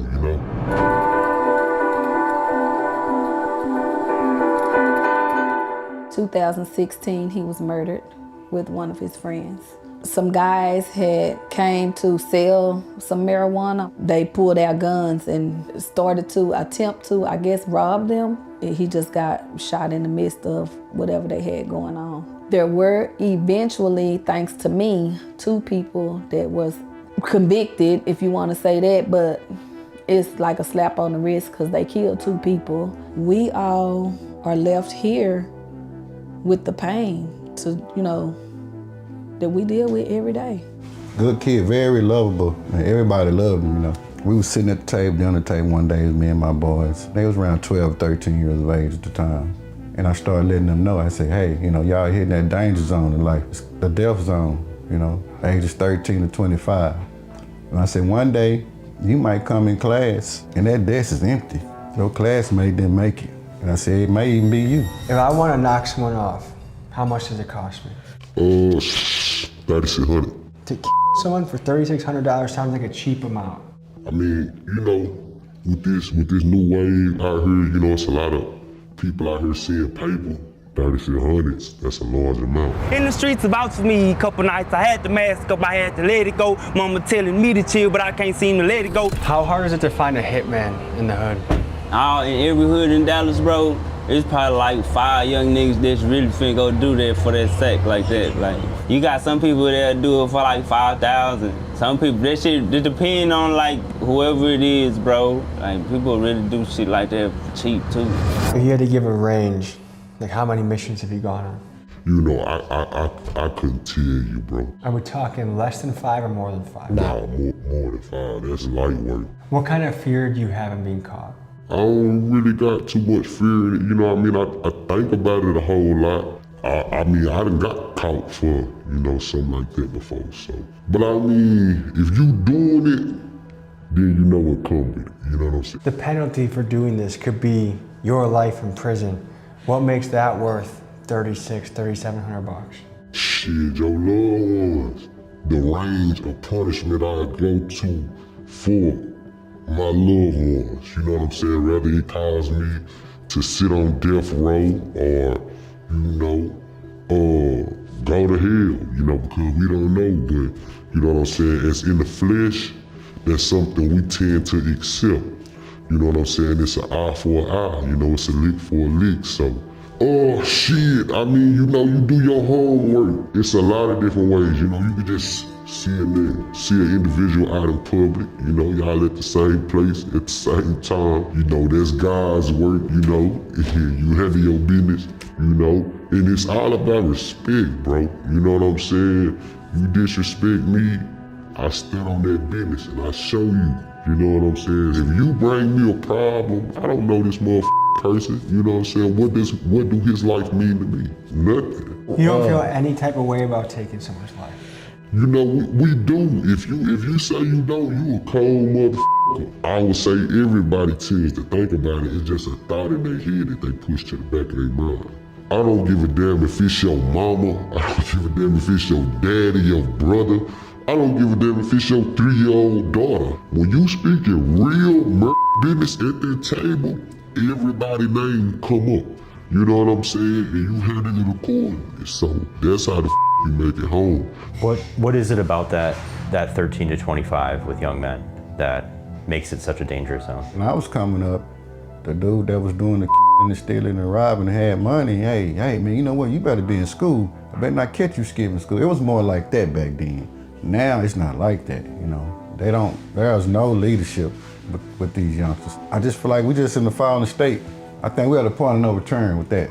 So from where you sit, and we see the trend of violence in the youth, it feels like it's getting worse. It feels like it's getting more reckless. It feels like it's getting more out of control. Do you feel like that's an accurate read on the pulse of the situation? This shit trendy right now, bro. If you not catch a body gang, red light gang, over somebody in traffic, get the out the way.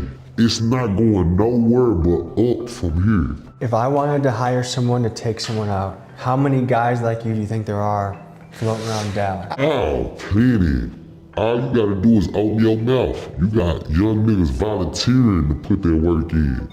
Long as they get their motherfucking payment and they can shine for a day or two, they put on. I believe in a higher power, but I feel more in distress by God knowing I am wrong for the way that I live. If you've before, God know your heart. And he know your intentions. He know if you wanted to take this life or not. Oh, the game that I'm playing right now, I'm playing to lose. So I don't crash out time. I don't give a who get in my way. I'm gonna get you out my way. You know? Thursday, got home from work and she screamed out. She's like, Boo got shot. I'm like, what you mean Boo got shot? She got the calling around and I slammed the door and the pitch fell out. And she like, why you slamming the door? I was like, man, he gone.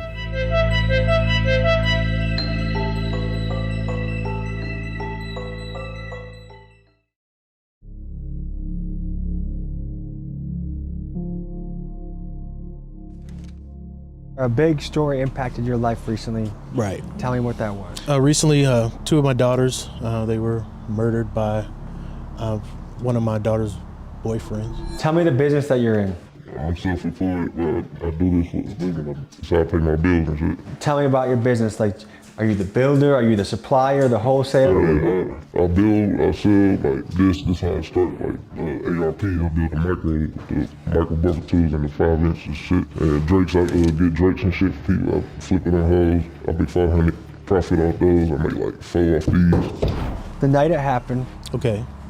Tell me how you heard the news, what you were doing at that time. Saturday morning about 7 a.m., I got a call from their mother asking had I talked to them. And she was like, well, somebody called her and said that my other daughter's boyfriend, the other person that was shot, was saying something about something happened at the apartment and we need to go check and see what's going on. About 10 minutes later, her mom called me like hysterical, and I couldn't hardly understand what she was saying, but she was just like, you need to get here like now. So I drove over there as quickly as possible, and I met up with the detectives, and he was like, we came to the apartment and we found your daughters both deceased in the apartment. Yeah, it still didn't process in my head. My other daughter's boyfriend was there also. He was shot, he survived, and he was able to tell police everything they needed to know. For hours, I was just kind of sitting there like, wait a minute now, because I, just so used to seeing them all the time. How old were you when you jumped off the porch? 15, 16. I was hanging around the wrong crowd. Does selling guns fund your entire life? Yeah, I've been living off this shit for like 6 years. In an average week, not your biggest week, not your smallest week, in an average week, how many pieces can you sell? I can go and still get like 30 of these, so and make like 2,300. Micro Drakes, I order these hoes for like 780. I sell these for 1,300. PSA dagger, had to order this one. But you can get these at the gun show for cheap too. I'll get these for like 200 and I sell those for 4. So do you feel any moral obligation to filter who you sell to? Sell to anybody, other than what you look like. I'm just making my money, just making my money. I know I can get away if I want to, for real. What about a 12-year-old if they ask you for a gun? I sell to 12-year-olds, so I sell to I prefer to sell to like an 8-year-old now, Do you ever feel like maybe I should draw a line in the sand of who I sell to so I can keep city a little safer? Not really. If it's about your money, you won't even think about it. I mean, where would you draw the line for money? Shit, I would draw a line. Kind of alarming. It seems like there's a lot of people that psychologically shouldn't own a gun. What do you think about all the people right now that have guns that are willing to just shoot people over the littlest thing? Yeah, it's a problem. I'm a gun owner and I believe in the right to own guns, but I think the vetting system should be a lot better. Tell me about the popularity of the Switch. Shit, I'm out here like, man, you ain't gonna walk past a nigga at the store that ain't got one of them. They really out here, I know. So just this piece alone gets somebody 10 years, right? 10 years, I'm not, yep. What do you think about that? I mean, that's a long ass time for a little thing like that. Give me a demonstration of a Switch.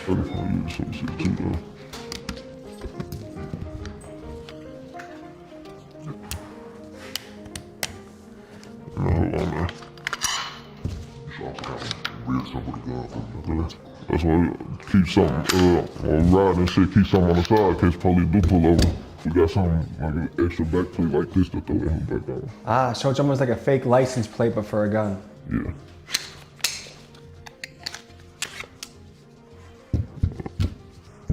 But I bet everybody can't take all that components out this holder and put it back together piece by piece. Why are killers getting so much respect in this crash out era?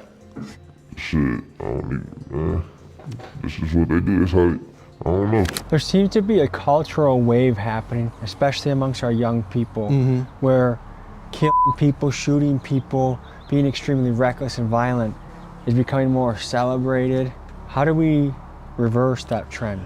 I'm not sure. I think it's a lot of exposure to culture, certain things we see, you know, how things are portrayed as far as in songs and movies, and it's like they live in a fantasy world. Do you think drill music is contributing to the cycle of violence? Can we actually blame drill music for all the violence we're seeing? Drill music, this is what kids want to hear. They want to hear drill music, so that's what they going, whatever they rapper talk about, that's what they gonna try to do. How do we steer more kids into other professions? Kids ain't listening to their daddy, for real.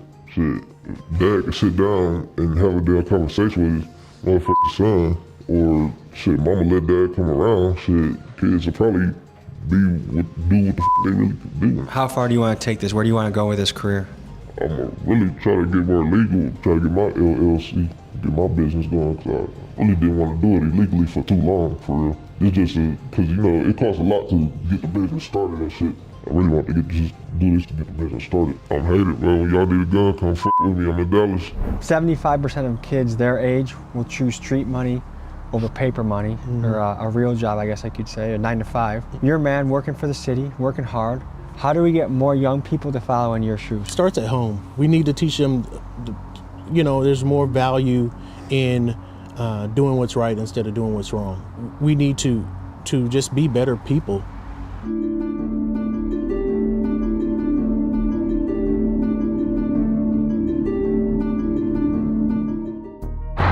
All right, folks, with a big friend of the channel, Cheddar.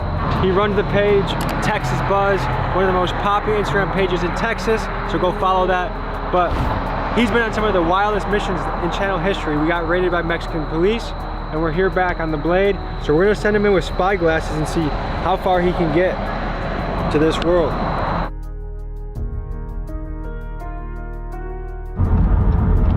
I'm feeling good. Hey, what's good with you? What all this is? They're just looking at us crazy.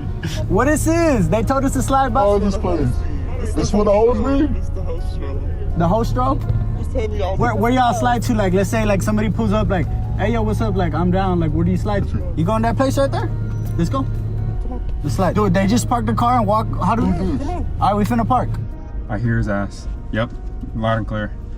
But we go back here, we'll just go to the counter, we'll get them $20. I'll grab a pounder, they'll take us to the back where there's a movie player, a couch, and a little table, and we just do the do, and then boom. How much money is traveling through this parking lot right now? If it's $200 a car, 1, 2, 3, 4, 5, 6, 7, 8, 9, 10, 11, 12, 13, 14, 15, 16, 17, 18, 19, 20, 21, 35 cars, $7,000, boom, boom, boom, boom, boom. It's a lot of Mexican guys. A lot of Mexican guys? Horny bastards. I met this boy on Facebook, and you know, I just started like Facebook dating, and he was older, I'm like my age. He came and got me, and then it was on after that. Like, what did he say to you? Like, what did he approach you with to like get you into doing this? Really? I was just left stranded at a trap room, and like I was just getting ran through, like, you know, like yeah, with guns and stuff, and then it just like became normal to me. Like, I've never been on a date with you. What the? No real like boyfriend girlfriend stuff I've ever done. You consider that? Like, yeah. You trying to be saved type shit? Yeah. I want to get out. I want to get out. I do want to get out the life. It's just like back in June I got put in a coma by one night. He beat you or what? Yeah. Do you give him all your profits and your money? You're lying. You give him all your money? Every girl out here is a pimp.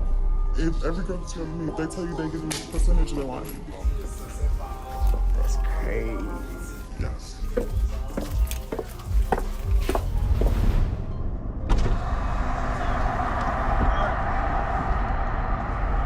What y'all want me to help you out? Our guy's Cheddar's in there. As soon as he gets out, we leave. Is this wild to you? Yes, it's a shit show. What makes the police show up to something like this?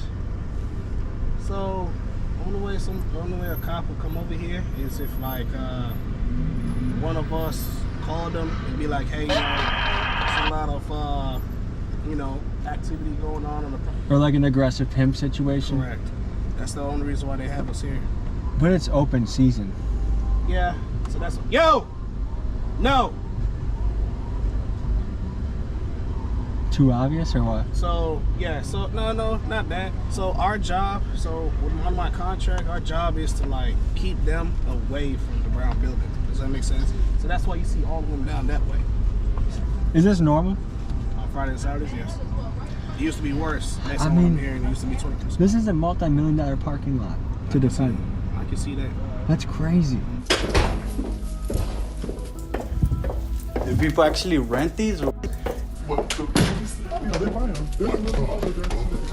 Do you ever feel like you're, if your customers, like the weirdest guys are the ones that come here? Like, don't you feel like they're the weirdest people? Of course, but they're also like the most like, honestly, I'm not gonna lie, me being black in the game, honestly, I get a lot of like white men and stuff like that, and it's really like, because they're married back in the day, you know, they're taught in their culture, like, you know, their era, you don't date outside your color. Yeah. You know, like I have a regular who comes up here, he's a white man, he's married to a white woman, but he still sees me. That shit was wild, bro. What happened? I really didn't think it would go to the point where she's like, okay, like, give me the money, here's the condom. Like, up to there, bro. They take you to a hotel room, they charge you 20 bucks, you go in there, walk in there, dildos everywhere, sex toys, movies, looks like a fucking, like some shit from, like, it didn't even look modern, it looked like some 90s ass fucking sex store. Go in there, okay, they take your 20 bucks, I give her 20 bucks, they give the girl condom and like 2 little packets. We go in there all the way, a security guard walks us in there, and I asked her the question, which you asked her, and I was like, okay, so good, I have a question, like, what percentage of your money, like, why would you give that man any of your money, like, in the first place? How does he protect you? And she's like, honestly, you kind of just want someone to, like, know what you're going through. And she says she gives 100% of her profits to the pimp. You feel me? 100%. She's like, girls that say they give their pimp a half percentage or a percentage, they're lying. We give them everything. These women probably have to be fiercely aggressive. Every day there are random strangers pulling them into their car, into their room to do something, and sometimes it goes wrong. They have aggressive pimps. So just to survive, just like a Chihuahua needs to be aggressive to survive, they have to do the same thing. She said that she'd been, yeah, like she was like, oh, I like rough sex, and like kind of seemed like happy with the life. And I asked her, like, do you ever want to be saved? Like, do you ever want to be saved? Like, don't you want somebody to just make you their girlfriend? She's like, yeah, we all do. But like, I mean, at this point, they're just so deep into it. She said she'd been doing it since she was 13.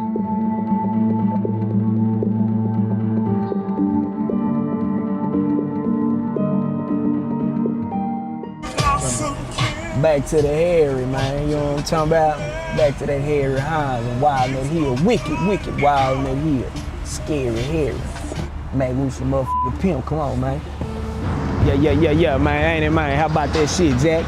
Now, yeah, man, we had a razzle-dazzle last night with them motherfucking Jakes, man, with them Laos. You know what I'm saying, man? Shit kind of shook some motherfuckers up, though. I told you they were gonna let a pimp make it, though. Shit, I ain't doing nothing wrong. Last night kind of ended on a weird note. Was that normal for you to encounter? Yeah, that shit, that's everyday shit. If I put myself in the mix, I know I'm not liked over there. You know what I'm saying? I'm not gonna stick around where I'm not wanted. You dig what I'm saying? So it's a few hoes in there that show Meg Rooster love, and there's a few hoes over there that can't stand to see Meg Rooster coming. You was with me last night, you know what I'm saying, when I had to come out the window when the bitch... That was an intense moment to see. She disrespected bro camera. She had like she was gonna mace the camera. So I had to let the hoe know, bitch, you play like you finna do something to this camera or do something to one of these motherfuckers in this car. How, you know what I'm saying, your ass will get, you know what I'm saying, your ass gonna deal with a motherfucking pimp. How is a pimp supposed to protect his hoe if you guys are nowhere near the situation? Well, the hoe is giving directions. So, you know what I'm saying, it's a saying that pimps got directions start at home. And you know, I base everything on my program, I base it like football, bro. What did you want to be when you grew up? I wanted to go to the NFL, and other than that, I wanted to be a gangster. it was just from just watching my daddy. You know, my daddy kept his partners around. My daddy, he was a street nigga, you know what I'm saying? But that's how my daddy took care of him. My daddy was a hustler. And I went to see my daddy, and he told me, you better start thinking about what you want to do. He flat out told me, he said, you ain't going to the NFL, you ain't going to play college ball, you're not gonna go do none of that. You 5'7", you probably 140 pounds. And right then and there, you know what I'm saying, I knew I wasn't even finna finish high school, because I ain't give a damn about nothing but football. Now, I can give you these plays and shit, but I can't get on the field with you. You know what I'm saying? I can't come past that white line on the sideline. I can do all the coaching that I want. You know what I'm saying? I can do all the coaching from the sideline. But as directions start at home, I give the bitch knowledge to where when she gets herself in a certain situation, she knows how to get out of it. Word on the street is you're a pretty good pimp, but you could be making more money, but you're too nice with your hoes. Who said that? I don't know what I say. That's probably like a pimp. I don't know if I would use the word generous. That's probably a pimp biting that man rooster. Is it bad to treat them nice? Nah. I've never seen a woman love me like a prostitute has loved me. Man, a squirt bitch can tell me she love me, bro. I don't believe that shit. But when that prostitute tell me she love me, I believe that bitch. Cause the shit that she put herself through, the shit that she go through for me, and the shit that she does, that hoe love me. How much money do you think you can make in a month from this profession? Shit, one hoe, 30 days, 30 bands. That's what a lot of niggas believe. I have one hoe. If it's that kind of hoe. If she shaking shit up like she's supposed to, you know what I'm saying? Top notch hoes. Because some rappers will say like, we'll just talk about rappers. Some rappers will say enormous numbers, but I'm like, I know you're not really making that. You know what I mean? Yeah. What is a decent pimp? Because my question, if someone is so rich, why are they hanging out in a gas station parking lot all day? It's pimping. How much would you say roughly per hoe you invest per month to make sure she has a good quality of life? Shit, them bills, it depends on the caliber. Yeah. It depends on that caliber of what she got going. For me, it's hard not to look at a pimp situation and say a pimp is a parasite. Right. The woman's doing all the work. He's taking all the money. How is he not a parasite? A lot of people think he is, but like, this is what I tried to explain to you that day, okay? Let's say, for instance, let's say you down on my track, right? And I ain't gonna give too much game. Let's say you got this hoe, right? For one, she might see me and she might say, damn, I need him. I wanna fuck with him. She approaches me, I don't approach her, and she wants to be with me. So just listen, Tommy, cause this is where we got jammed up. Let's say this bitch been playing Star Street right here. Let's say she's been playing right here on Star Street, right? She's making about $210 a night. That hoe fucking sucks. You dig what I'm saying? She comes to me and I'm like, yeah, bitch, where you been playing at? Well, shit, I've been playing Star Street for like a year. Star Street, bitch, what the fuck? Hey, ho, come on. I'm finna move you over here to Venus Street. Well, I've never been over there, daddy. Oh, bitch, you trying to be with me, you gonna follow my instructions. You know what I'm saying? Because I don't agree with Star Street. A lot of girls get raped on Star Street.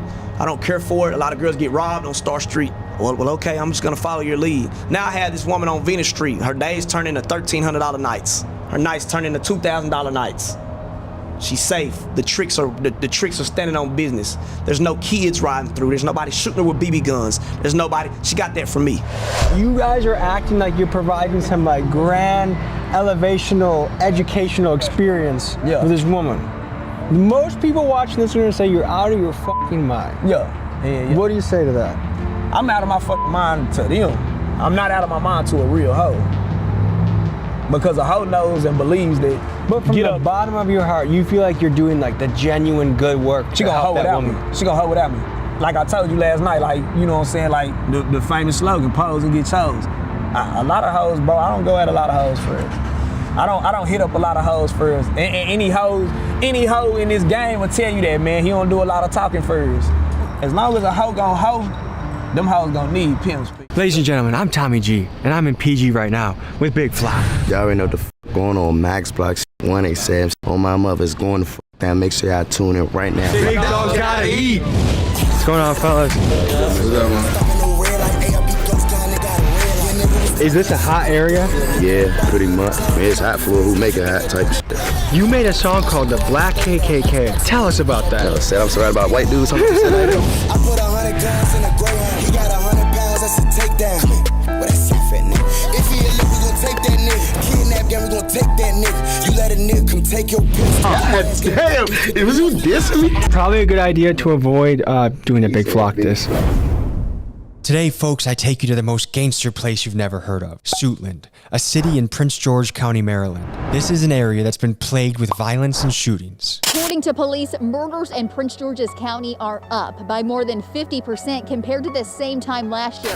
Well, a violent night tonight in Prince George's County. At least 3 people dead in separate shootings there. A 16-year-old now facing attempted murder charges after a shooting right outside of Suitland High School. In Prince George's County, police are investigating a shooting that killed a 19-year-old. Police are investigating a double shooting near Suitland High School. We're going to begin in Prince George's County, where a murder investigation is underway right now. One of Suitland's most famous residents is gangster rapper Big Flock. Flock has collaborated with guys like 21 Savage, ESTG, and Pooh Shiesty. This is what he sounds like. Niggas sketchy, I don't know who to rob. I be slanging that leg like I'm doodle ball. I was stuck in that cell, I ain't know who to call. In 2017, he was sentenced to federal prison for drugs and firearm charges. Ever since he got home, he's been dropping certified slappers. Today, he takes us through his hood, where we meet his crew, and I end up making a song with him, so stick around to the end to hear that. Ladies and gentlemen, let's begin today's episode. Nice to meet you, man. How you doing, brother? Good, boy. How ya? So tell the people where we are right now. We on Max Block right now. It's 2 parts of my hood. We got Andrew Man on this side. We got Allentown. I'm from Allentown for real, but we all one hood. There's one big joint. It's my building where I keep it. What's going on, fellas? What's up, man? So when I look up the county, Prince George, it sounds like a fancy place. Mm-hmm. Is that a good interpretation or no? I mean, it depends where you go. You know, like everybody probably got a rich part of their county, but everybody got a projects too. Prince George is like the more dominant, like, I'm gonna say black successful families. Yeah. It's a high percentage. We got like the high percentage. So what's the lingo around here? Like, what are some words that people use? Shit. Use that in a sentence, please. All right, so don't ask me a question. Tell me that you just pulled up. I just pulled up. All right, shit, I'm about to come get you. Shit, okay, like, all right. It's almost like, so my girlfriend or my wife texts me, come upstairs, winky face. I say, shit, Bob. Yeah, say like that. What's up? We're shooting a cool little documentary right now. Are those actually? They call special police, but they not really like. Is it just for the area? Yeah, just for here. Because we were in O Block, they also have police like that. Hell yeah. Is this a hot area? Yeah, pretty much. I mean, it's hot for who make it hot type shit. Yeah. You know what I'm saying? Like, you gonna hear this all day. Like, you always gonna hear that. Sirens are always in the background. All day. So what is it like growing up in a place where you always are hearing sirens? Oh, you get used to stuff like that, for real, Yeah. for real. Yeah, you just get used to it. Yeah. It's like, it's what you grow up to. You hear that shit when you small, when you get older, it's like muscle memory. So you've been out for more than 3 years then, right? Yeah. As Big Flock was being sentenced, he wrote a letter to the public sharing his thoughts about going to prison. I'm going to share with you the most important parts of the letter so you can get into the mind of a man that's facing incarceration. First, he's painfully aware that he may have lost out on a lucrative music career by having to put his music on hold for 45 months. And as a kid who grew up missing his dad who was in prison for a murder charge, he knows firsthand the struggles his 2-year-old daughter will face growing up without a dad. What did you learn about your time in jail? The main thing I learned was how to judge real from fake. That's the main thing. Is this a place you grew up as well? What have you learned, and what have you learned in your time here? I'm BG187, man, you know. I'm an upcoming rapper, you know, I'm an entrepreneur also. But I learned from, you know, just growing up that the best business is to mind your own, you live longer. Yeah. And number 2, just get your money and stay out the way. Females gonna have you late, niggas gonna hate on you. Get your money. So what did you learn, like, when you saw him go away for a bunch of months? Like, what were your reflections on that? It's like, it's a lesson, but you don't really learn till you go through it yourself. What do you say to all the kids that are listening to gangster rap but maybe haven't experienced the consequences that also come with that lifestyle? Man, I say, for this ain't even the life y'all wanna live, for real. If you ain't gotta live this life, don't live it. Just stay in school and get y'all money. So like I say, take care of y'all family. But does anyone here spit acapellas? Hell yeah, we do that shit. They call you Titty Boy? Yeah, Titty Boy. Yeah, what's up, Titty Boy? She on my line cause my eyes brown. She bent over and I knocked her down. Her dude a fed, he a super clown. He wind her down when he on dates. He asked for head, I fuck her face. Rolling onto the scene is my dear friend Brandon Buckingham, and for some reason today he decided to wear a sweater. And speaking of fashion, we launched a limited edition t-shirt. Me and Brandon are boots on the ground journalists kicking mainstream media's ass. Link is in description. Back to the video. What's up, Sean? I do have a question for you. What's up? You made a song called The Black KKK. Tell us about that. I said I'm surrounded by white dudes. Some shit like that. What's that? Say that flat. I don't know, bro. It was really just a ball on that joint for real, for real. We the Black KKK because we hate niggas. We don't be f***ing with niggas like that. Every time we do f*** with niggas, something bad goes down. You hear me? So what advice do you have to the young guns that are going crazy right now? Because we have people in Milwaukee, teenagers that are 12-year-olds that have stolen 100 cars, 200 cars, and they're going fucking crazy. Tell you, Kia boy. Yep. How do you reach those guys?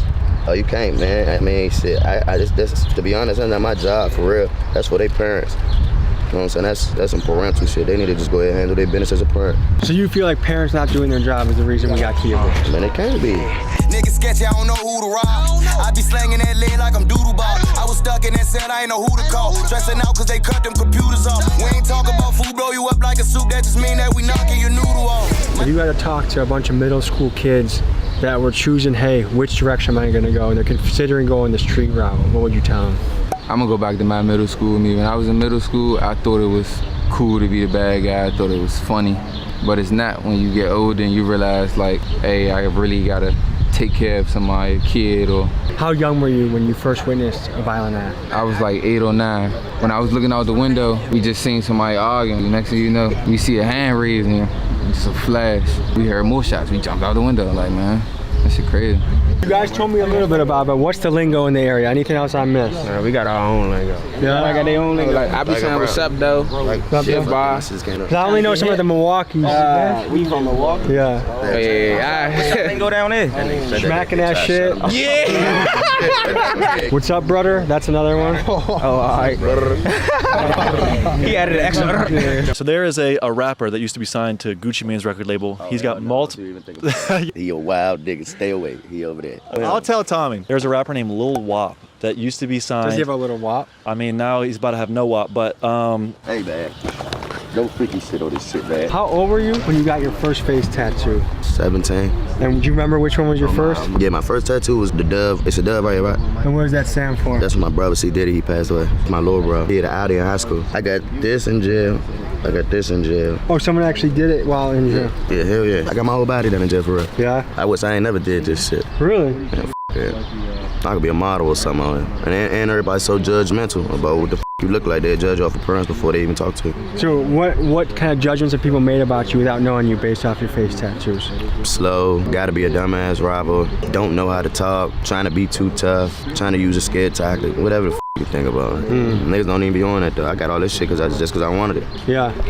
We've been waiting on this playground, waiting for Titties to show up. Where do you think Titties is right now? Where the fuck are you? I was starting to doubt you, Titties. Oh, no, don't doubt me, man. Get with me. Don't shit. Give me, don't shit me. If you got me, nigga, give me. You have some good catchphrases, Titties. Yeah. That's security. That's security. Zoom in on.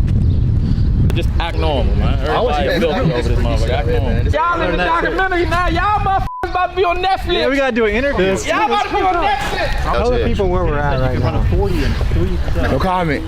No comment, man. I'm about to pop some more. I ain't got no cups, man. About to pop the bottle of more. Flock over here popping. What is that?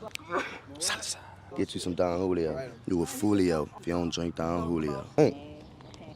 The hell is right there? Don't die now. You hate that? Said it right. Man, Gorilla Gang cool with me, man, for life, man. There is one thing I've noticed about the hoods. For instance, I was just hanging out with somebody in D.C. They said you can't eat hot dogs, you can't eat popsicles, you can't eat bananas. No glizzy time, unless you listen to the glizzy. You ain't doing eating no glizzies out here, this motherfucker. So, the cameras, all this gay shit, nah, man. We're at a stage right now where it feels like stuff like Pride Month and LGBT is kind of shoved in our faces a lot. What do you think about that? They just need to stay doing their own thing while everybody else do their own thing. Like I said, they invisible, I don't see them. So right now it's Pride Month. What do you think about that? Same thing I think about any other month. It got to go on. I don't really give a f. What's your favorite month of the year? December. Why is that? My daughter's birthday. Are there any conspiracy theories you believe in? Hell yeah, all of them. Straight up, all of them. Cartoon drinks, I believe in all that shit. Did Jeffrey Epstein kill himself? He's a vampire. He's Andrew Jackson. I shouldn't even be saying this shit, hold up. Hey, did we land on the moon? Nope. All right, where are we heading to next? To the studio. Bring your bars, let's go.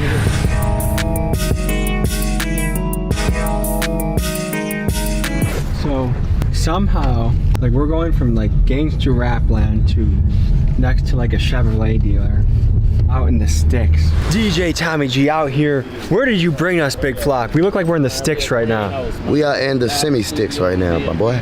We are about to go ahead and do a rap song, and I'm about to punish you on the beat. You ready? Okay, let's go. go. I'm about to go to the smoke shop first. Fat Munchies by my manager, Avery. These are my fitted hats that I made. It's the munchie shit right there. Anybody know what size they wear?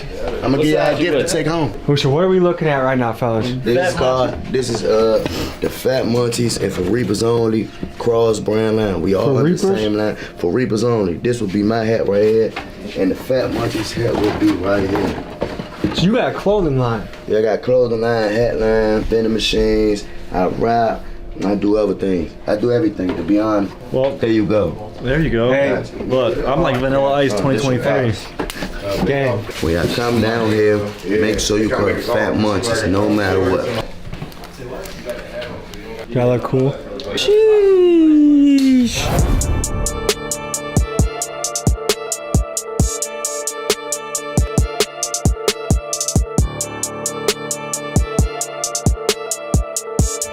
What's the song that you made in here that you're like, this is my shit? You want to hear right now? Yeah. We in the field like a football team, like it's good. I ain't got the bang in 88. I got the boot if you try and get your roll on. Come on, this really better bring escape. My nigga bitch gave me the keys to replace. He eat up the dick on my fear estate. Brandon and I had no idea that we were expected to join Big Flock on a song. The producer put on a beat and told us we had 15 minutes to get a verse ready. Here's what happened.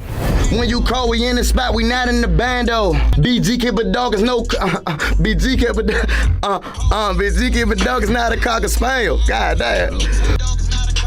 It's murder for money, we armed and we dangerous.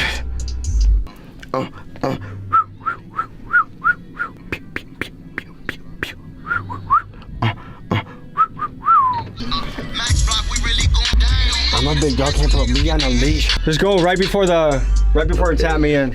I'm a big dog, can't put me on a leash. I'm hot out my city, I'm bringing the heat. They step against me, then I leave them deceased. I am a beast, I am a freak. Horny ass nigga. Okay, go again. I could just come in for 3 bars and back to him. Okay. I gotta hear it though. You know what I'm saying? I gotta hear what I'm working with. What's going through your mind right now, Big Flock? It's just funny as hell. It's like, that whole swag is different right now. Y'all is tripping. Hey, Big Flock, watch how you talk, get popped like rocks. Even the cops can't stop on the block. Kid is a bitch, he don't want to box. God damn, was you dissing me? Probably a good idea to avoid doing a Big Flock diss. I'm not dissing him, I thought I was repping you by being like, shouting you out like, Big Flock. Brandon, give an honest appraisal of our performance right now. We are in a booth with a certified gangster rapper. For some reason, we are also on the song. Yeah, I don't know how this happened. I used to film music videos in the DMV and now I'm about to be in a music video, but me and Tommy have been back to back to back filming videos the past 3 days. We're exhausted as not sleeping, not eating right, so I don't really even know what's going on. Give an honest assessment of our performance so far. Do you feel like the song is gonna hit? It definitely has potential. People want to hear us rap. People want to see that gap bridge. Crazy motherfucker though. I don't like how you can switch your tone. Like work with me. Like show me what you're gonna rap next and work with me. Get on the. Be straight with me and Brandon. How are we doing in here? Needs work. White Boy Fresh out there was not impressed with any of our bars. Okay. He said we needed work. And he said, of course we need work. He said, of us? No, just the cock. I say, damn, I ain't f***ing up. That's probably good, to be honest. Okay, yeah. Because Flock ended the verse. So. Yeah, I trust you. He thinks we got maybe a C- or a D+. B-. Hey, how did we do? Man, y'all did like that, nigga. That's a motherfucking platinum, man. That's a platinum motherfucking track, nigga.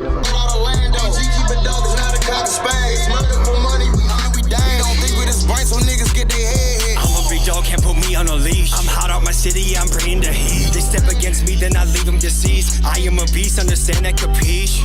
Hey, Big Flock, watch how you talk, get popped like rocks. Even the cops can't stop on the block. Kid is a bitch, he don't.